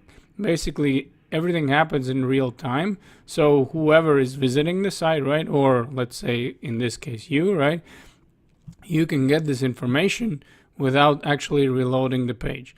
And again, it's not like this is unique to jQuery. Ajax is not unique. Ajax can cover all kinds of things, right? You can get the same information using actually just a JavaScript, right? However, we're going to look at how we can do it using jQuery, because jQuery has provided a lot of neat shortcuts in order to work with an Ajax. So let's go ahead and let's start covering Ajax in jQuery. If we want to start working with Ajax request in jQuery, probably the smartest thing would be over here if we would go to a jQuery API, and we're going to go to jQuery Ajax right over here, and then we're going to find a jQuery Ajax, right?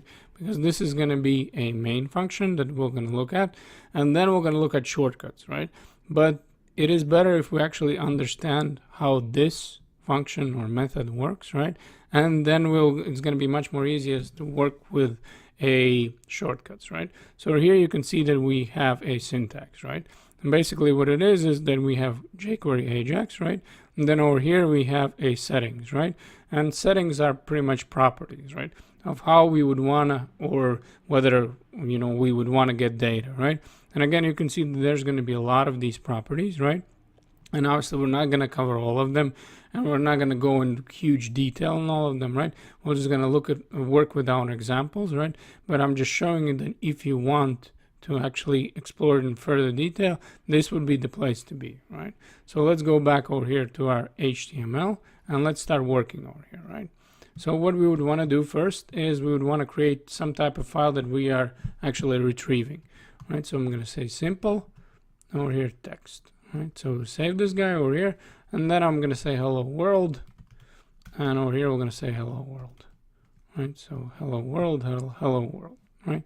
So now that we save this over here, we're going to go back to index.html, right?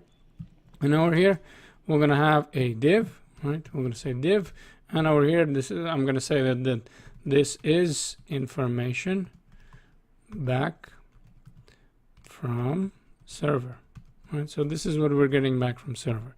And over here we're going to put a span, and we're going to say ID, and this is going to be result, right? So the ID of result was going to be with the span.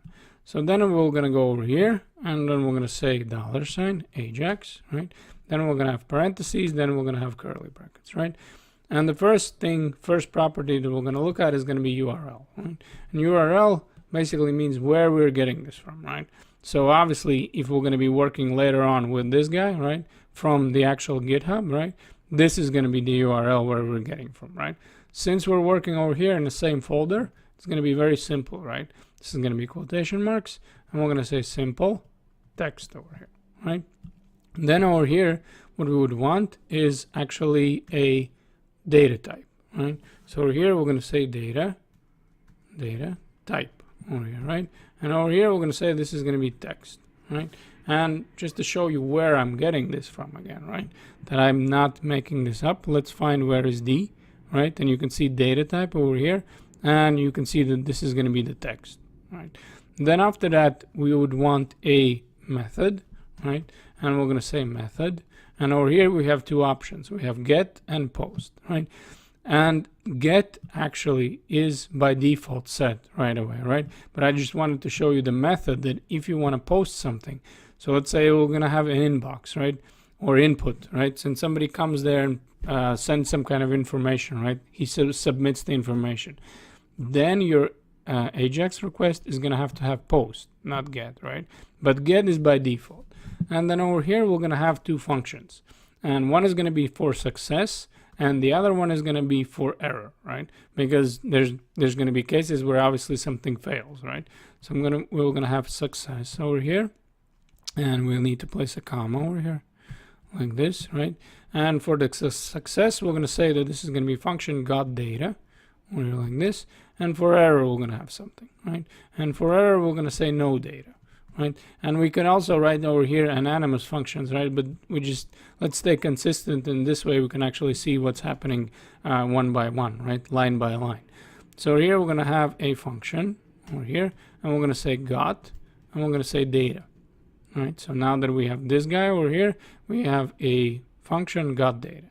Then over here, we're going to place a parameter, and this is going to be the data. And this pretty much means that whatever I'm getting from over here, right, This is the data that I'm getting back from, right? And now I would want to do something with this data, right? And let's do two things, right? Well, maybe let's do three. First of all, we're going to say console log, console log, and we're just going to console log that data back, right? So this is going to be the data. And the second thing that we would want to do is actually place it in a span, right? So over here, I'm going to say $, right? And then I'm going to say result, because that's going to be the name, right? And over here, we're going to say text, right? Text. And basically what we're doing, we're just placing the text in there, right? So I'm going to say data, right? Over here like this, right? And now we need to work with an error, right? And with an error, we're going to do it like this. We're going to say function over here, no data over here.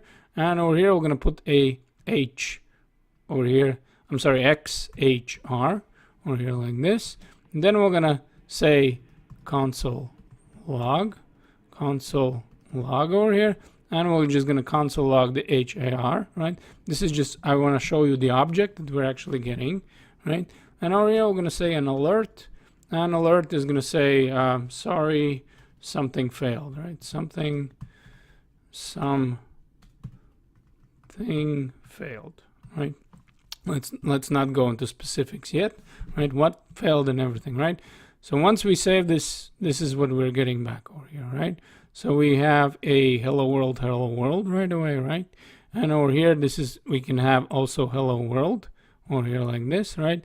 And you can see that nothing happens over here with a error, right? Because everything went fine, right? So we went actually and retrieve whatever context over here from this file, and we actually placed it over here, and we placed it over here in this console, right? So everything is nice and fine, right? However, let's go here and let's just change some things around. Let's say that we got the wrong URL, right? So you ask somebody for a URL and actually he missed over here one, let's say, letter, right? So we save this over here and we refresh, right? First of all, we have an alert, right? This is what we wanted. Sorry, something failed, right? Over here. And then over here, you can see, first of all, it says that 404 not found, right? So they didn't find the file. And where we're getting this from, right? So this is why we wanted to have this XHR object, right? And if we open this object, see what we got, right? So you can see that we're getting back an object over here, and with the same thing, with basically properties over here and the values, right? So over here, you can see that this is going to be a status over here, 404, right? That means failed. Status text, not found, right? Response text, cannot find, simple text, right? So basically, what's happening is that I'm just showing you that these would be possible actually answers, right? If something fails, right? So we just looked at it with an error, right? We can obviously do the same thing over here. We got data, right? We could have console log if everything's successful, right? And then obviously you would be getting a different text, right? So let's go ahead over here and let's say with a simple over here text, if everything is correct, and let's just write, let's say over here as a second parameter, status over here. And just remember that this is going to be 404, right? So let's refresh over here. And you can see that I have a data and status, but I actually didn't console log anything, right? So let's over here, console log, and let's say status over here, right? And you can see that now it says success, right? If before it was saying 404, now it says success, right? And let's go back over here one more time and actually have an XHR, right? So let's go ahead and over here, we're going to say XHR. And over here, we're going to do the same thing. Console log, and we're going to say XHR, right? Save this, right? Now, again, we get the same object back, right? And if we go down, right? And you can see that now the status is actually 200, right? So it's a little bit lengthy what we were just doing, right?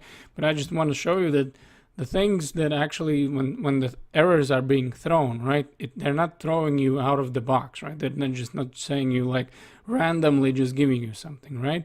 If you start working with this object, with the return object that you're getting back, right, this is where actually the values come from, right? So if there would be an error, right, and if it's throwing you the error of 404, you know that this is actually that it couldn't file the file, right, and it was unsuccessful.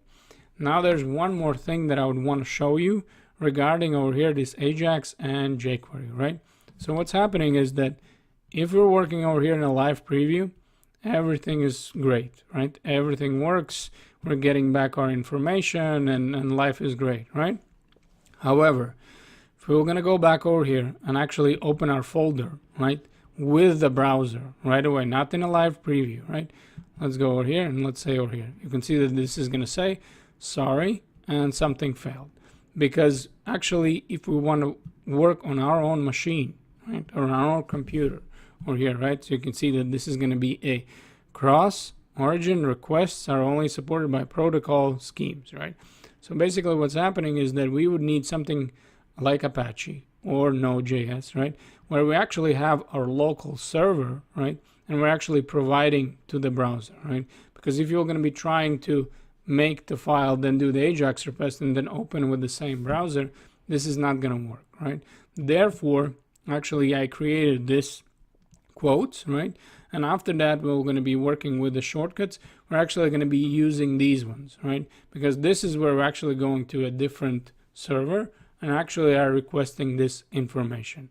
Just keep this in mind, right? If you would want to test something more in further detail, right, I suggest downloading either Node.js or Apache.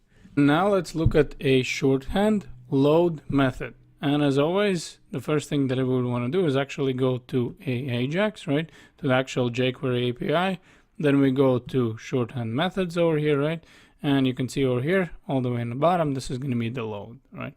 And again, this is the information, how we can actually work with a load method. So let's go ahead and let's actually go to our script, right?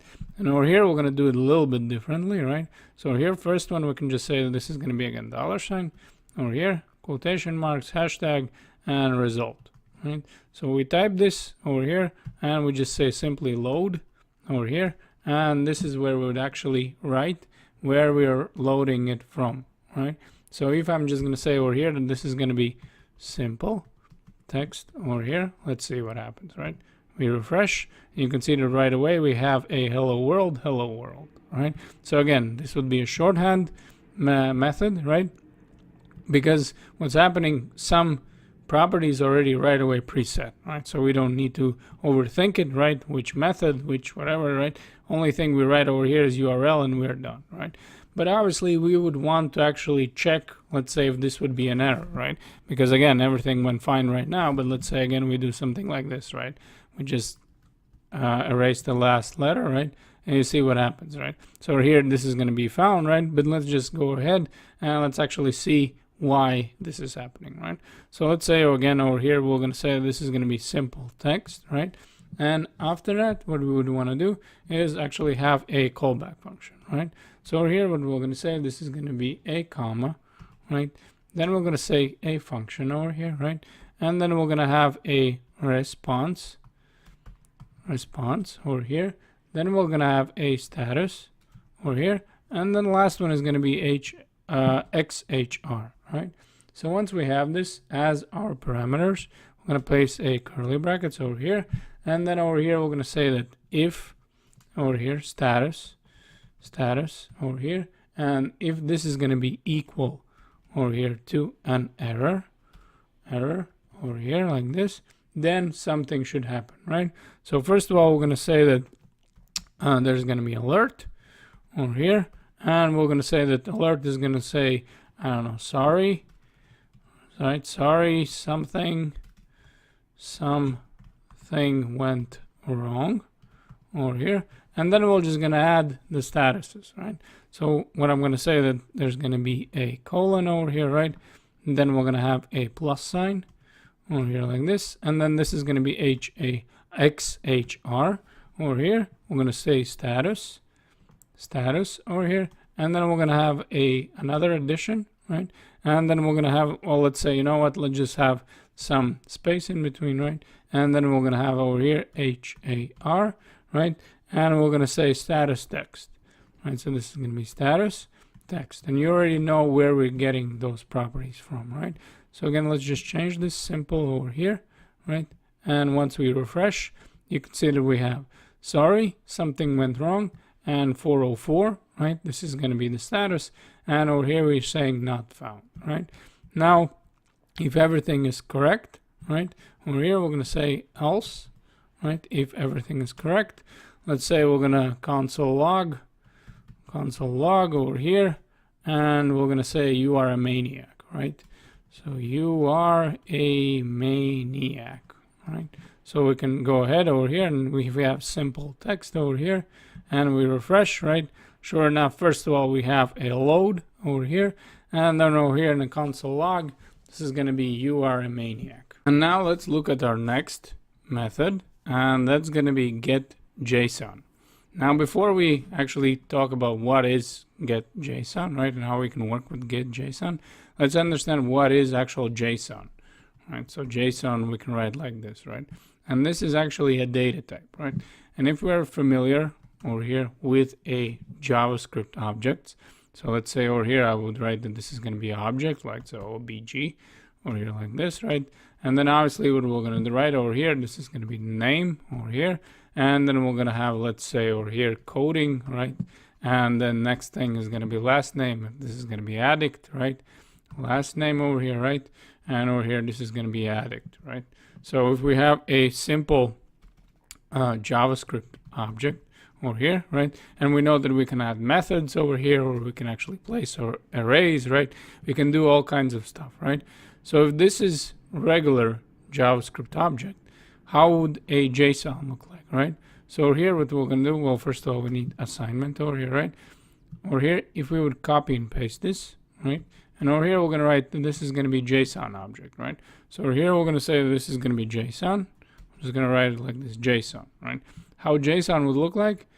Almost exactly the same. However, the name, right, the property, also would be over here in these double quotation marks, right? The same with the last name over here, right? So if I would write a last name, right, this would also be in quotation marks. And JSON is used in order, so when we're getting the information from a server, right? And the other one would be HTML, but JSON is much more popular right now, right? So mostly you're going to be working with a get JSON, and mostly you're going to be working with JSON data types. Now, again, we're not going to cover this in a great detail because that's a whole another course, right? This was really a shortcut. But if we go back over here, right, you can see that this file, like quotes JSON, this is how it would look like, right? So again, we have a quote, right? Then over here, this would be the value, right? Property value, right? And you can see that this is actually styled as an array, right? But inside here, these are the objects, right? So let's go ahead and let's actually work with get JSON. And again, where we get JSON, over here you can see we have Ajax, right? Then we have a shorthand methods, right? Over here, and this is get JSON. And basically, let me show you what I'm saying, that Ajax is a parent to everything, right? So what they're saying over here is this is shorthand Ajax function, right? And over here, basically, what they say is data type JSON, URL, data, and success, right? So meaning when you're using get JSON, basically what you would, the same thing as we would be typing Ajax, right? And the properties that we already covered, right? So let's go ahead and let's start working with JSON. So here, let's go ahead and let's say that this is going to be div, and let's say this is going to be an ID, and the ID we're going to say this is going to be main, right? And over here we can just say over here this is info from server, info over here from server, right? So let's go ahead, and the first thing that we actually would need to do is we would need to find out where that data is located, right? So over here, this was very simple, right? We had a simple text and that's it, right? But obviously over here, we would need a URL. And this particular URL is going to be let, right? This is going to be variable. Then I'm going to say over here URL, right? And this is going to be equal to, and over here, we're going to say this is going to be HTTPS, over here, colon, /, then we're going to have a coding, over here, addict, and we're going to say LA. Then we're going to have a git hub over here, and this is going to be IO. Then it's going to be /, and this is going to be random. Over here, quotes, right? Quotes. And then we're going to have another /, and this is going to be quotes JSON, quotes over here JSON, right? So now that we have our URL, then we are ready to start working with a get JSON. So for that, right, maybe let's make these screens a little bit smaller so we can actually work a little bit easier, right? So what we're going to do over here, we're going to say that this is going to be a $, and then we're going to have a get, and we're going to have get JSON, right?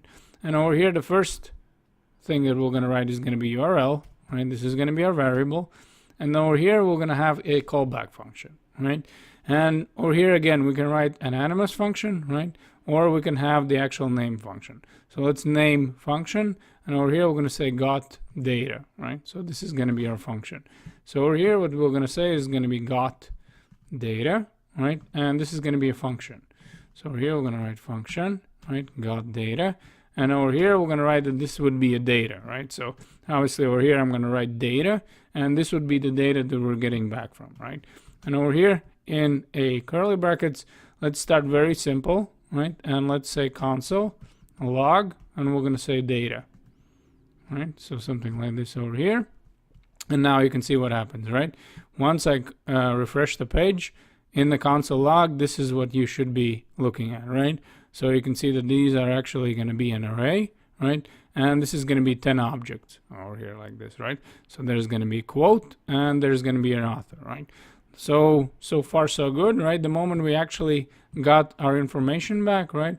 This is pretty much 90%, right? The rest of it is we need to figure out how we'd want to work with this data, right? So this was very simple console log, but we want to do maybe something a little bit more interesting. So I'm going to delete this over here. And then over here, we're going to write that this is going to be $, and we're going to say each.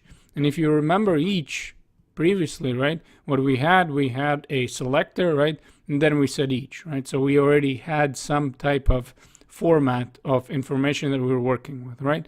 However, if we write over here like this, $, each, and over here, actually in parentheses, we can place, right, something that we would want to work with, right? So over here, you can see we're not selecting everything.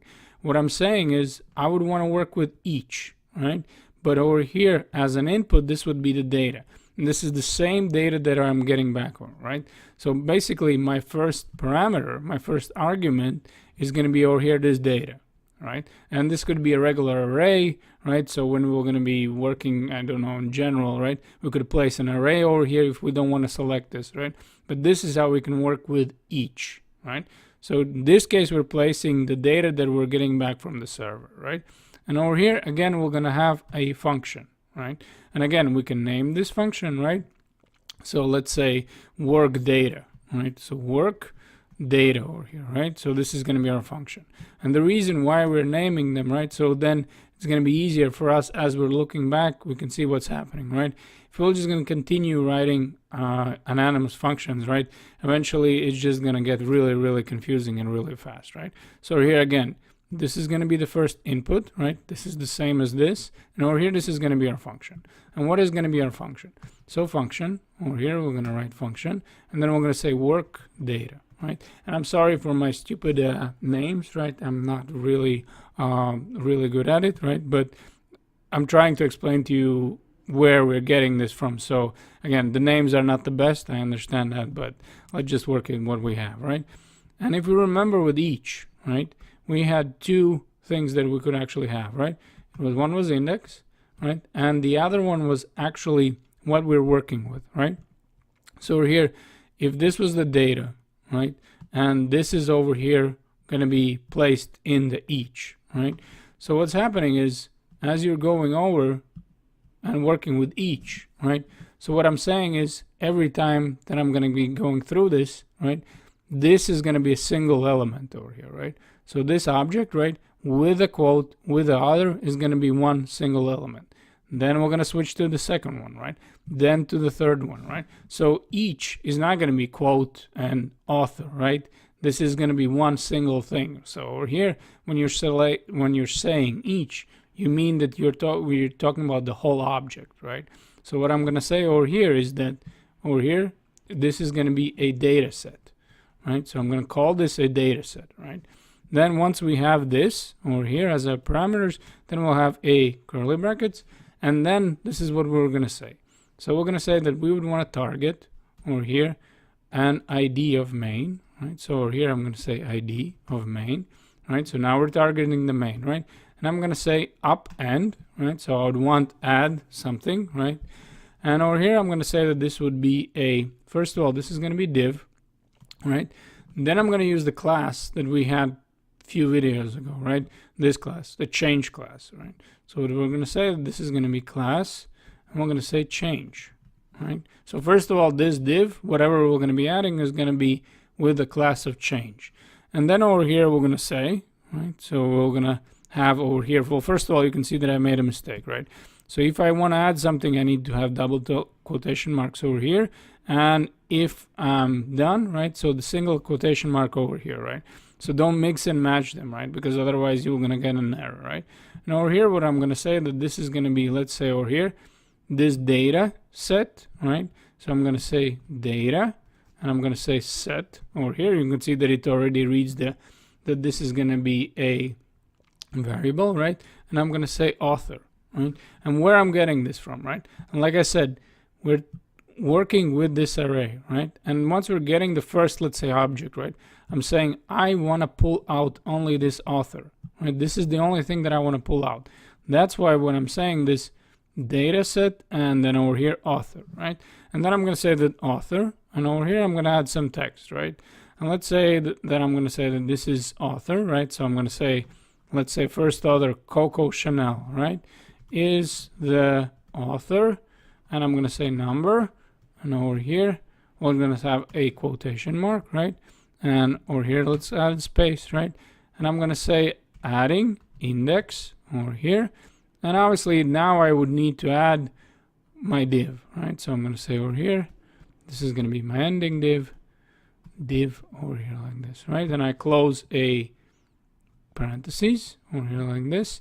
And now once we refresh, right, you can see that something is not working, right? And you can see that my mistake is that I didn't close over here, right? So I didn't close this div over here like this, right?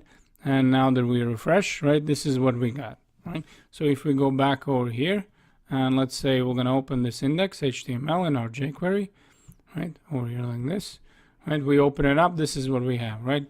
So the first author is going to be number 1, and because it is array, right, so this is going to be 0. Then we have John Wooden, Ernest Hemingway, Jim Rohn, right? So this is how we could actually work with the data using getJSON. Now let's rewrite this one a little bit, right? Let's keep these functions, right? Let's keep function got data. Let's keep function work data, right? And let's just rewrite this one over here a little bit, right? So what are we going to say over here? We're going to go back to Ajax. So I'm going to say over here Ajax, here like this. Then we're going to have a parentheses. And then over here, we're going to have a curly brackets over here like this, right? So over here, we're going to place a curly brackets, right? And then we're going to say that we would want a method over here, method. And then we're going to say get over here like this. Then we're going to have a URL, right? And this URL obviously is going to be equal to the URL we already set over here. And then we're going to say that this would be a data type over here, data type, and we're going to say JSON, right? So now we have a JSON over here, right? And then after this Ajax, right, what we're going to have is we're going to have a function, and we're going to say done, right? And the done function, actually what's going to happen is we're going to say that this would be a got data, right? So over here, I'm going to write, this is going to be got data over here, right? And then what's going to happen is we can save this over here. And again, once we refresh, you can see that we have the same thing, right? So the point of this was to show you that this was exactly what we did before, right? So we got JSON, which already had preset values, right? Or we worked actually with an Ajax, right? And this was, we're basically adding that once everything has been downloaded, right? Then let's run this guy over here, right? And we obviously kept both of these functions, right? The first function got data that basically gets the data and starts working with each, right? And as an input, this is going to be the data that we're getting, and this would be the function that we're actually working with, right? And this is the function that we work with this data set, right? And with each, we have an option of index, And over here, this is how we're naming this single element that we're gonna be working with, right? And this is the result, right? So over here we can close the console over here like this, right? And this is the result. In this random quotes project, we're gonna be storing our quotes locally, and for our logic, we're gonna be using only jQuery. First, we obviously need to create our HTML and CSS structure. So therefore, over here you can see that I have index HTML. Then I have over here main CSS, where we're gonna have our styles, and this is gonna be the script.js, right? So we're gonna start with index HTML, and I'm gonna go over here and I'm gonna say that I would want a basic skeleton, right? So again, you can do the same that I'm doing in brackets, or in your text server, you probably have the same option, right? So where you can get right away a basic skeleton for the HTML. And over here, we're going to say that this is going to be English. The title, we might as well going to say that this is going to be JS, which is going to stand for JavaScript, obviously, right? And then we're going to go over here in the body. And first, we're going to put our elements, right? So over here, what we're going to have, this is going to be div, and the class is going to be container. Over here, container. And you can see that I forgot to actually use the emmet, right? Then we're gonna have a div that is gonna be quote text over here like this.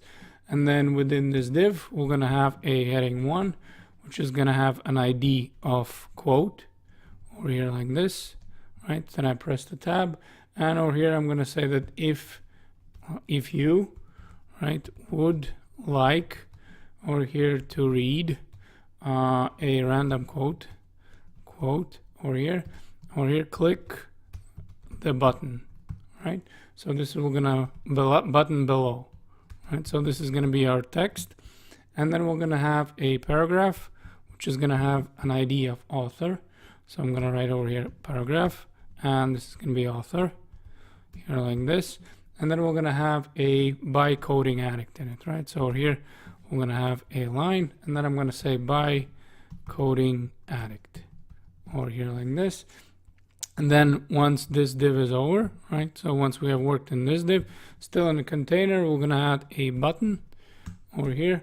We're gonna say the button is gonna have an ID, and we're gonna say this is gonna be BTN, right? So very naive, right? ID in a normal case, we obviously wouldn't use something like this, but because this project is so small, we can do it like this over here. And I'm gonna say click here. And now what I would need to do is obviously link main CSS and JavaScript, right? So here I can write link, and I'm going to say main CSS, and over here in the bottom of the body, I'm going to say this is going to be obviously script, and the source is going to be script.js. So here source script and script.js.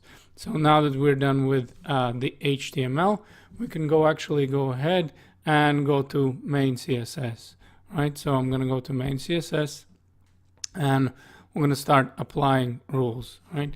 And the first one is going to be for the whole body. We're going to say over here, we're going to say background color over here, and we're going to say that this is going to be CE D0 CE, right? So the kind of grayish one.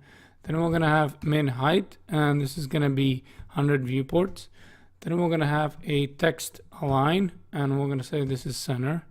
And then we're going to have a padding, which is going to be 100 pixels, right?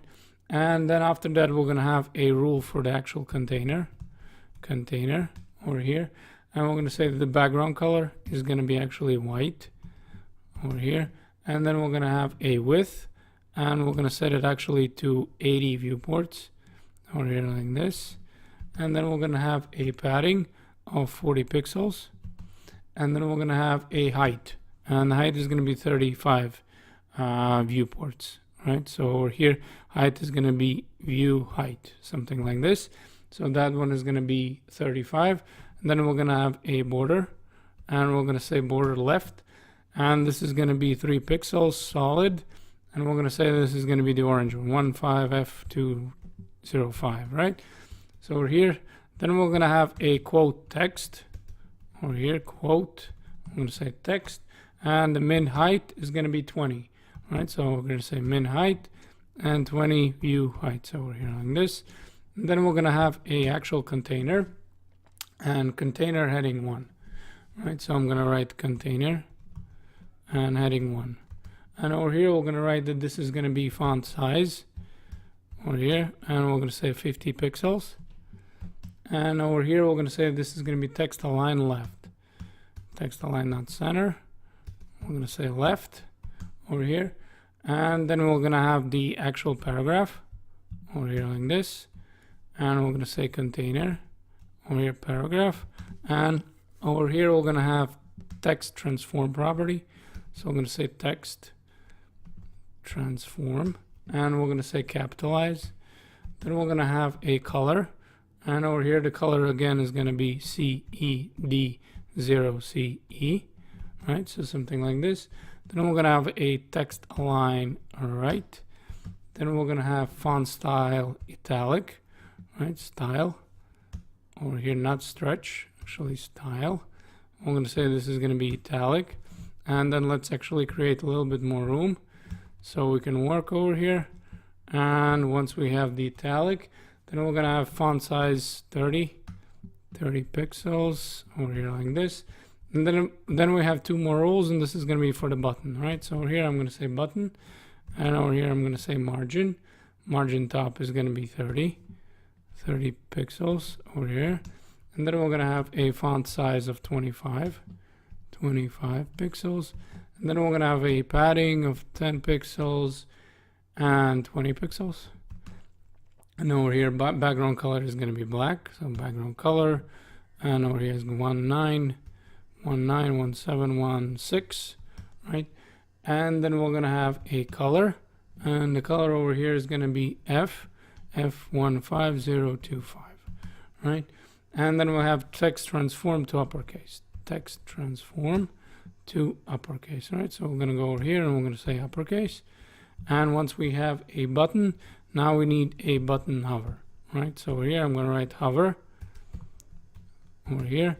And I'm going to say this is going to be color and hashtag 191716, right? And background color is going to be actually orange.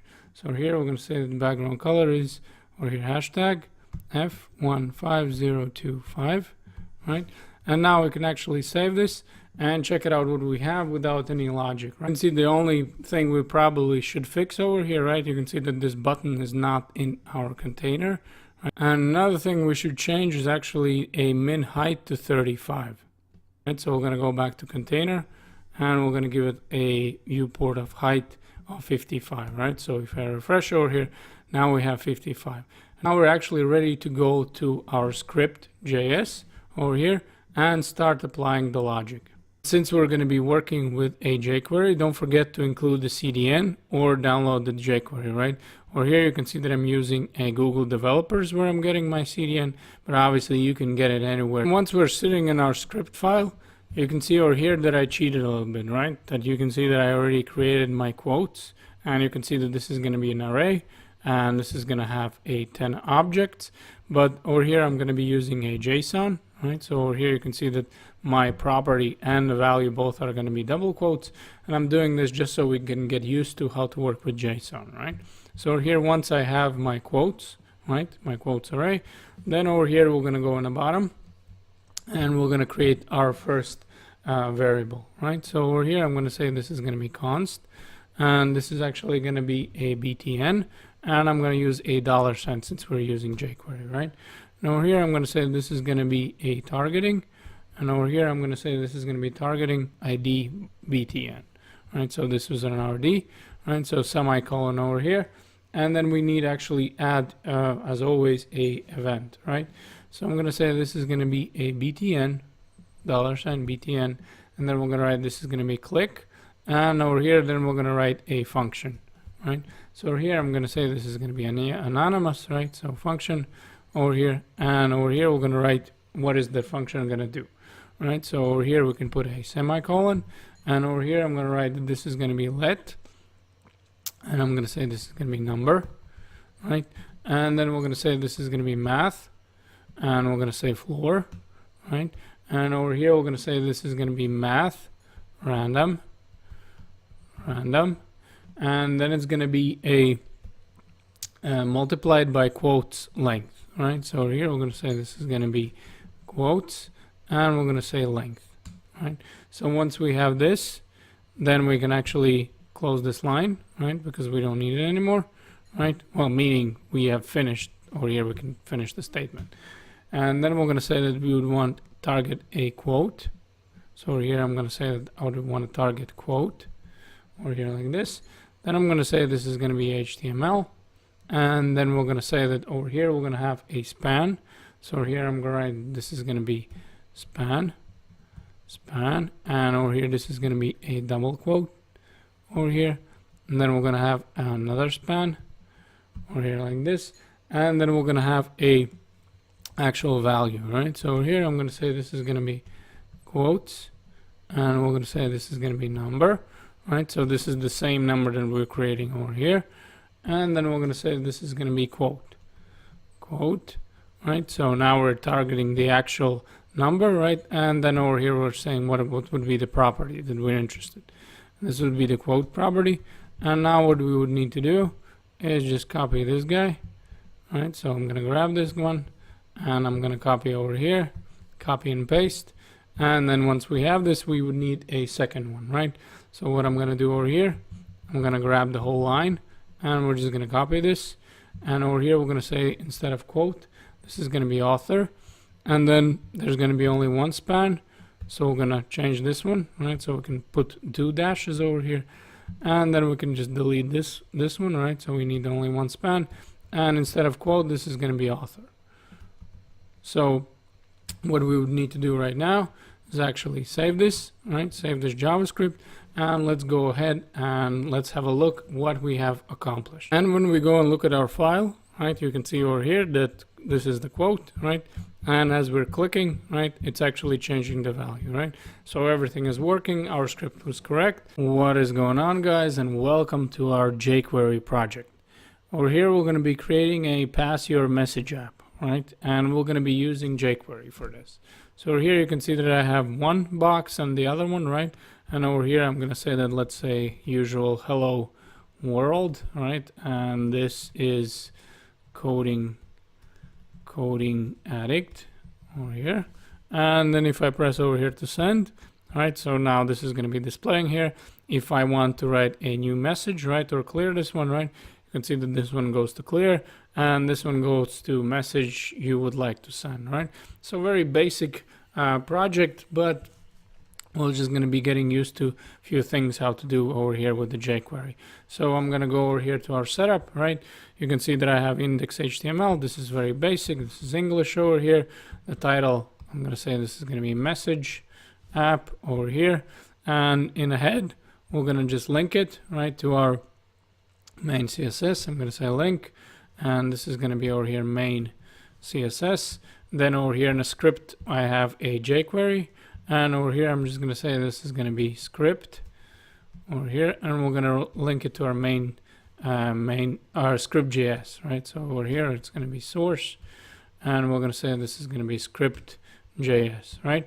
So now that we have all this done, first things first, we're going to create our HTML, right? So I'm going to say heading 1, and I'm going to give it a class of banner over here, and I'm going to say this is going to be pass your message or your app, right?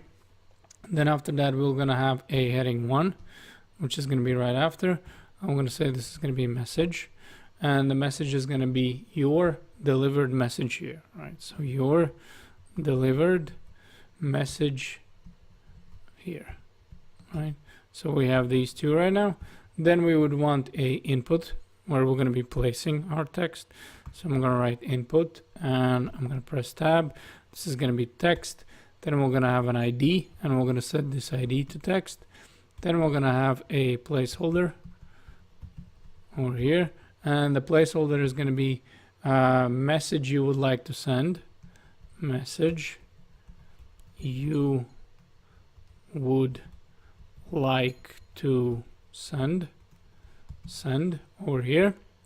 So now that we're done with this input, we would want a button. So here I'm going to write this is going to be button, and we're going to say this is going to be type over here, and we're going to say this is going to be submit. Right, so over here we're going to write this is going to be submit button, and over here we're going to say that this is also going to have a ID of send ID, and we're going to write send, and then we're going to have a class, and we're going to say this is going to be btn, and here we're going to write press here to send, right? Then we're going to copy this whole thing, and we're going to say this is going to be submit. The ID is going to be different. This is going to be clear, and then we're going to have again the class of btn, and here this is what we're going to delete, and we're going to say clear over here, new message, or here new message, new. And you can see that I'm struggling as always with typing message, right? Once we're done with our HTML, let's go over here and let's check it out what we have. All right, so if I'm going to refresh right over here, you can see that pass your message app, your delivered message here, and this is the message, right? And press over here to send and clear, right? So obviously the buttons are working, and with the CSS nothing is done, right? So let's go back main CSS over here, and we're going to start with the body, and what we're going to say that this is going to be background color, right? And we're going to say this is going to be CED0 CE, right? Then we're going to have a min height of 100 viewports over here, and then we're going to say text align center, right? So now that we have this, then we're going to create a banner over here. So now we're targeting the banner, and we're going to say font over here size, and we're going to say 35 pixels, right? Then we're going to have a text transform over here, transform, and we're going to say uppercase. And once we have the uppercase, we're going to say color and hashtag F15025, right? Once we have our color, let's write a margin. I'm going to say margin 25 pixels, 0, and 50 pixels, and 0, right? And then we're going to have a for the message. So over here, we're going to write message over here like this, and we're going to say this is going to be font size, and we're going to say 40 pixels. Then we're going to have a text align. We're going to say left. Then we're going to have a text transform. So text transform, and we're going to say that this is going to be capitalized here like this. Then we're going to have a background color, and we're going to say that this is going to be a FFF over here like this. Width is going to be 75% over here like this, 75%. Then we're going to have a height, and we're going to have 150 pixels over here. Then we're going to have a padding, and we're going to say 20 pixels and 20 pixels over here like this. And then we're going to have a margin, and the margin is going to be 20 pixels auto, and another 40 pixels and auto over here. And then we would need for the text and for the button classes, right? So we're going to go over here, and we're going to say text, and then we're going to say this is going to be font size over here, and this is going to be 30 pixels. Then we're going to have a padding, which is going to be 40 pixels and 20 pixels over here. Then we're going to have a width, and the width is going to be 75 over here. Yeah, because it's going to be exactly the same as for a up one, right? So this is going to be, the width isn't going to be exactly the same. I was just a little dumbfounded. I was thinking maybe I'm doing something wrong. Margin auto over here. Let's delete this and display, and we're going to say display block, right? So once we have these two guys, message and text, let's create for the class for the button, right? So btn, and over here we're going to say this is going to be margin, and the margin is going to be 40 pixels and then 10 pixels over here, and padding is going to be 10 pixels and 15 pixels over here. Then we're going to have font size, and we're going to say this is going to be 25 pixels, and then we'll have a color, and the color is going to be hashtag 191716, right? And for the hovering, we're just going to change the colors, right? So button, and over here we're going to say hover over here like this, and we're going to say this is going to be color and hashtag F1515025, right? And then we'll have a background color over here, and we're going to say this is going to be hashtag 191716. Right. So these are the rules. So let's go ahead and let's check it out. Right. So nothing over here, and now you can see that we're done with our CSS. Right. So now obviously we need a functionality, right? Because this is not what we want. And let's check it out over here. You can see that the color didn't go through, right? This is gray, right? So let's go over here and let's check it out. I probably didn't add the color and the background color, right? So background color, and we're going to use the F15025, right? So now that we're done with this, let's make this one smaller over here. And let's go to our script.js and let's actually add a logic, right? So now that we are in our script.js, all we need to do is actually create our JavaScript, right? And since we're going to be using jQuery, right? So the first I'm going to say that assign over here variables over here, and then I'm going to say const, right, for constant, and we're going to say that this is going to be message over here, and I'm going to say that I'm going to be targeting the message, right? So $sign over here, $sign, where's the $sign, and we're going to say that this is going to be message over here. So now that we're done with this, we actually need 3 more. All right, so I'm going to grab the whole thing over here, 1, 2, 3, and over here we're going to change that this is going to be text, and the other one is going to be also text, right? So here we can do it right away like this, right? So then we get over here text, and then the next one we also need to do something similar, right? So we go over here, and we're going to say that this is going to be a send, right?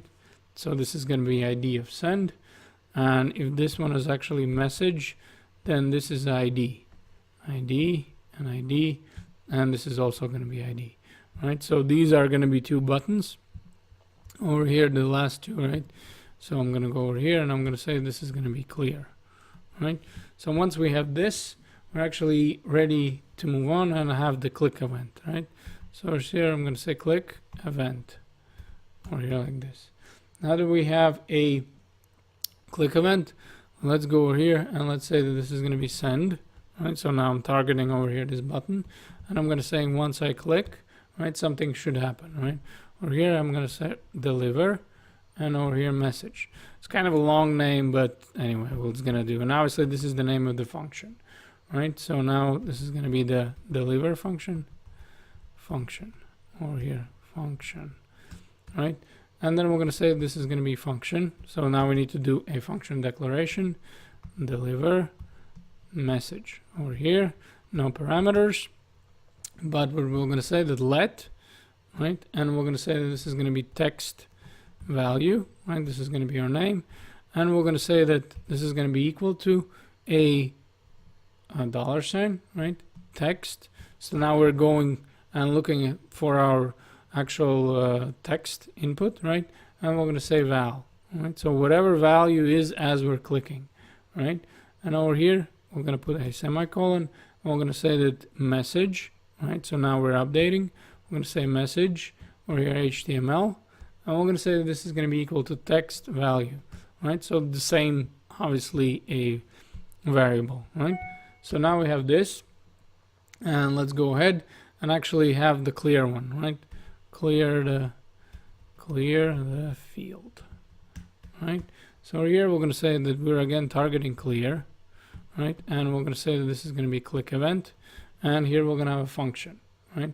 And we're going to call this function clear field, right? So now that we have this, let's actually go ahead and create this function, right? So function, and we're going to say that this is going to be clear field function, right? No parameters over here. And we're going to say that for the message, right? We would want a HTML, and we would want over here just empty, right? And then for the text, we also would want empty, but it's going to go back to default, right? So which is going to be our placeholder. So val over here, and we're just going to say this is going to be empty, right? So now let's save this over here and let's check it out what we have, right? So again, the main CSS is fine and is working, but that wasn't our interest, right? So here, message you would like to send. And again, I'm gonna write hello world. This is stupid coding addict here, right? Blah, blah, blah, press to send. Hello world, this is stupid coding addict over here, right? And for the clear message, you can see that we can clear the message. Again, very simple, right? But we're starting to get to know some basic things and how to manipulate them over here, in this case with jQuery, but we're obviously going to do it with a basic JavaScript vanilla also. In this random quotes project, we're going to be accessing our quotes online through the Ajax, and for the Ajax requests, we're going to be using jQuery. First, we obviously need to create our HTML and CSS structure. So therefore over here, you can see that I have index HTML. Then I have over here main CSS, where we're going to have our styles. And this is going to be the script.js, right? So we're going to start with index HTML. And I'm going to go over here and I'm going to say that I would want a basic skeleton, right? So again, you can do the same that I'm doing in the brackets, or in your text editor, you probably have the same option, right? So where you can get right away a basic skeleton for the HTML. And over here, we're going to say that this is going to be English. The title, we might as well going to say that this is going to be GIS, which is going to stand for JavaScript, obviously, right? And then we're going to go over here in the body. And first, we're going to put our elements, right? So over here, what we're going to have, this is going to be div, and the class is going to be container. Over here, container. And you can see that I forgot to actually use the emmet, right? Then we're going to have a div that is going to be quote text over here like this. And then within this div, we're going to have a heading 1, which is going to have an ID of quote over here like this, right? Then I press the tab, and over here I'm going to say that if you, right, would like over here to read a random quote over here, click the button, right? So this is, we're gonna button below, right? So this is gonna be our text, and then we're gonna have a paragraph, which is gonna have an ID of author. So I'm gonna write over here paragraph, and this is gonna be author here like this, and then we're gonna have a by coding addict in it, right? So over here we're gonna have a line, and then I'm gonna say by coding addict over here like this.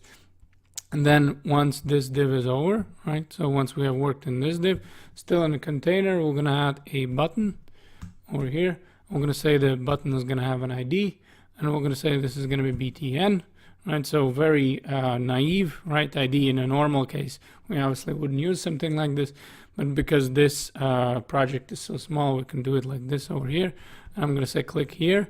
And now what I would need to do is obviously link main CSS and JavaScript, right? So here I can write link, and I'm going to say main CSS, and over here in the bottom of the body, I'm going to say this is going to be obviously script, and the source is going to be script.js.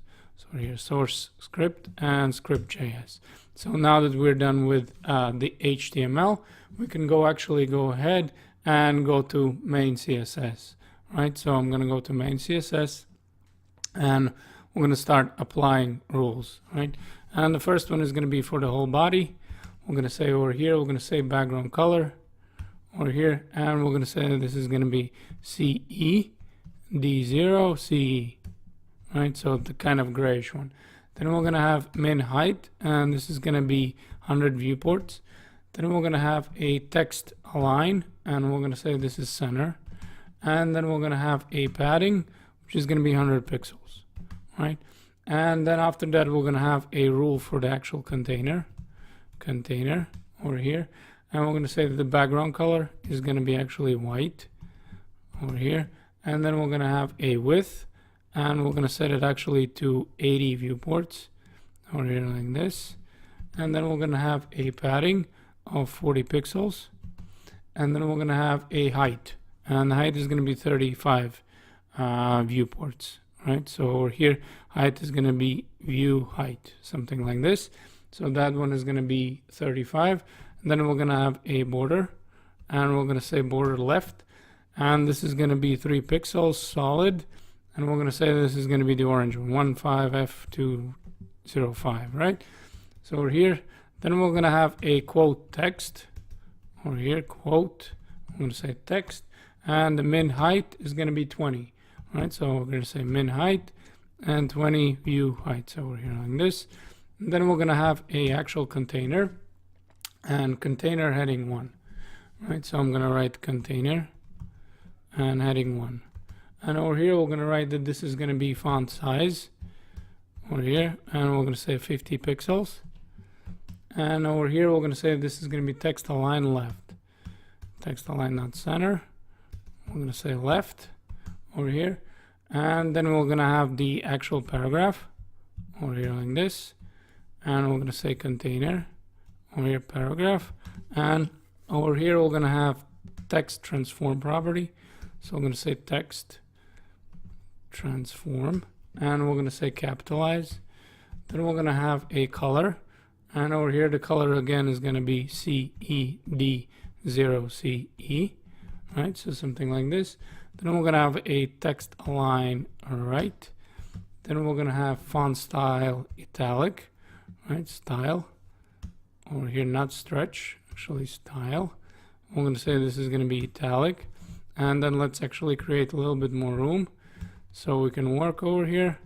And once we have the italic, then we're going to have font size 30 pixels over here like this.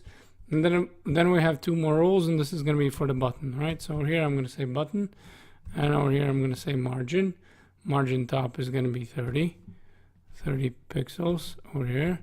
And then we're going to have a font size of 25 pixels. And then we're going to have a padding of 10 pixels and 20 pixels. And over here, background color is going to be black. So background color. And over here is 191716, right? And then we're going to have a color. And the color over here is going to be F15025, right?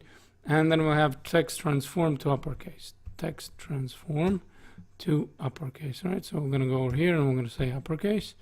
And once we have a button, now we need a button hover, right? So over here, I'm going to write hover over here.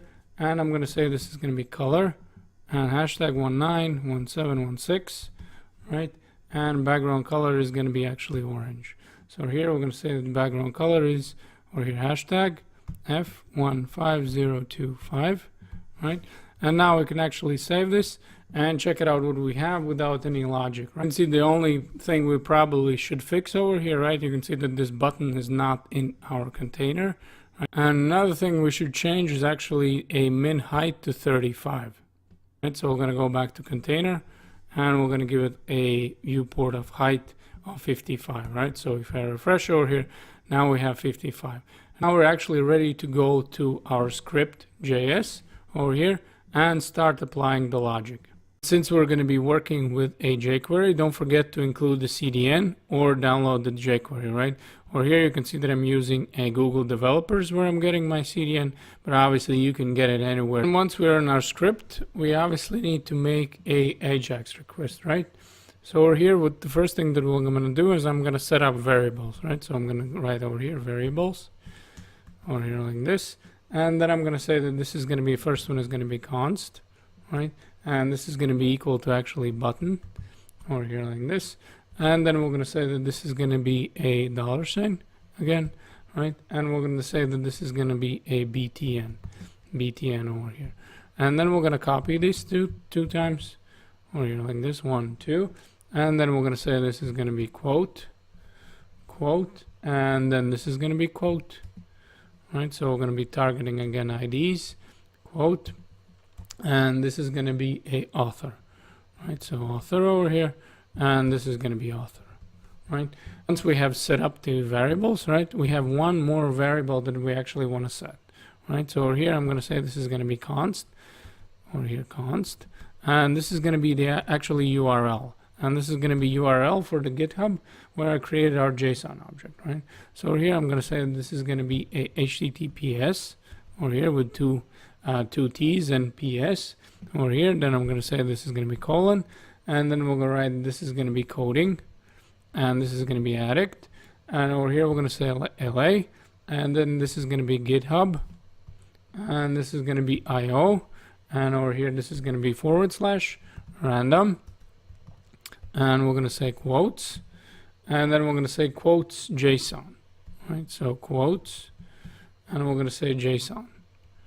And once we have our URL over here, the first thing we're gonna have a event listener, right? So over here, I'm gonna say this is gonna be $, and this is gonna be BTN, and over here we're gonna say click, right? So over here you can see I don't need this dot. Over here I'm gonna say click, and once I have a click, then I'm gonna say this is gonna be function, and I'm gonna call this function get data over here. And once we over here have a event listener, right, with our function get data, actually let's write our function, right? So over here I'm going to say this is going to be function, and we're going to call it get data, right? And once we have this get data function, then over here we're going to have no parameters, right?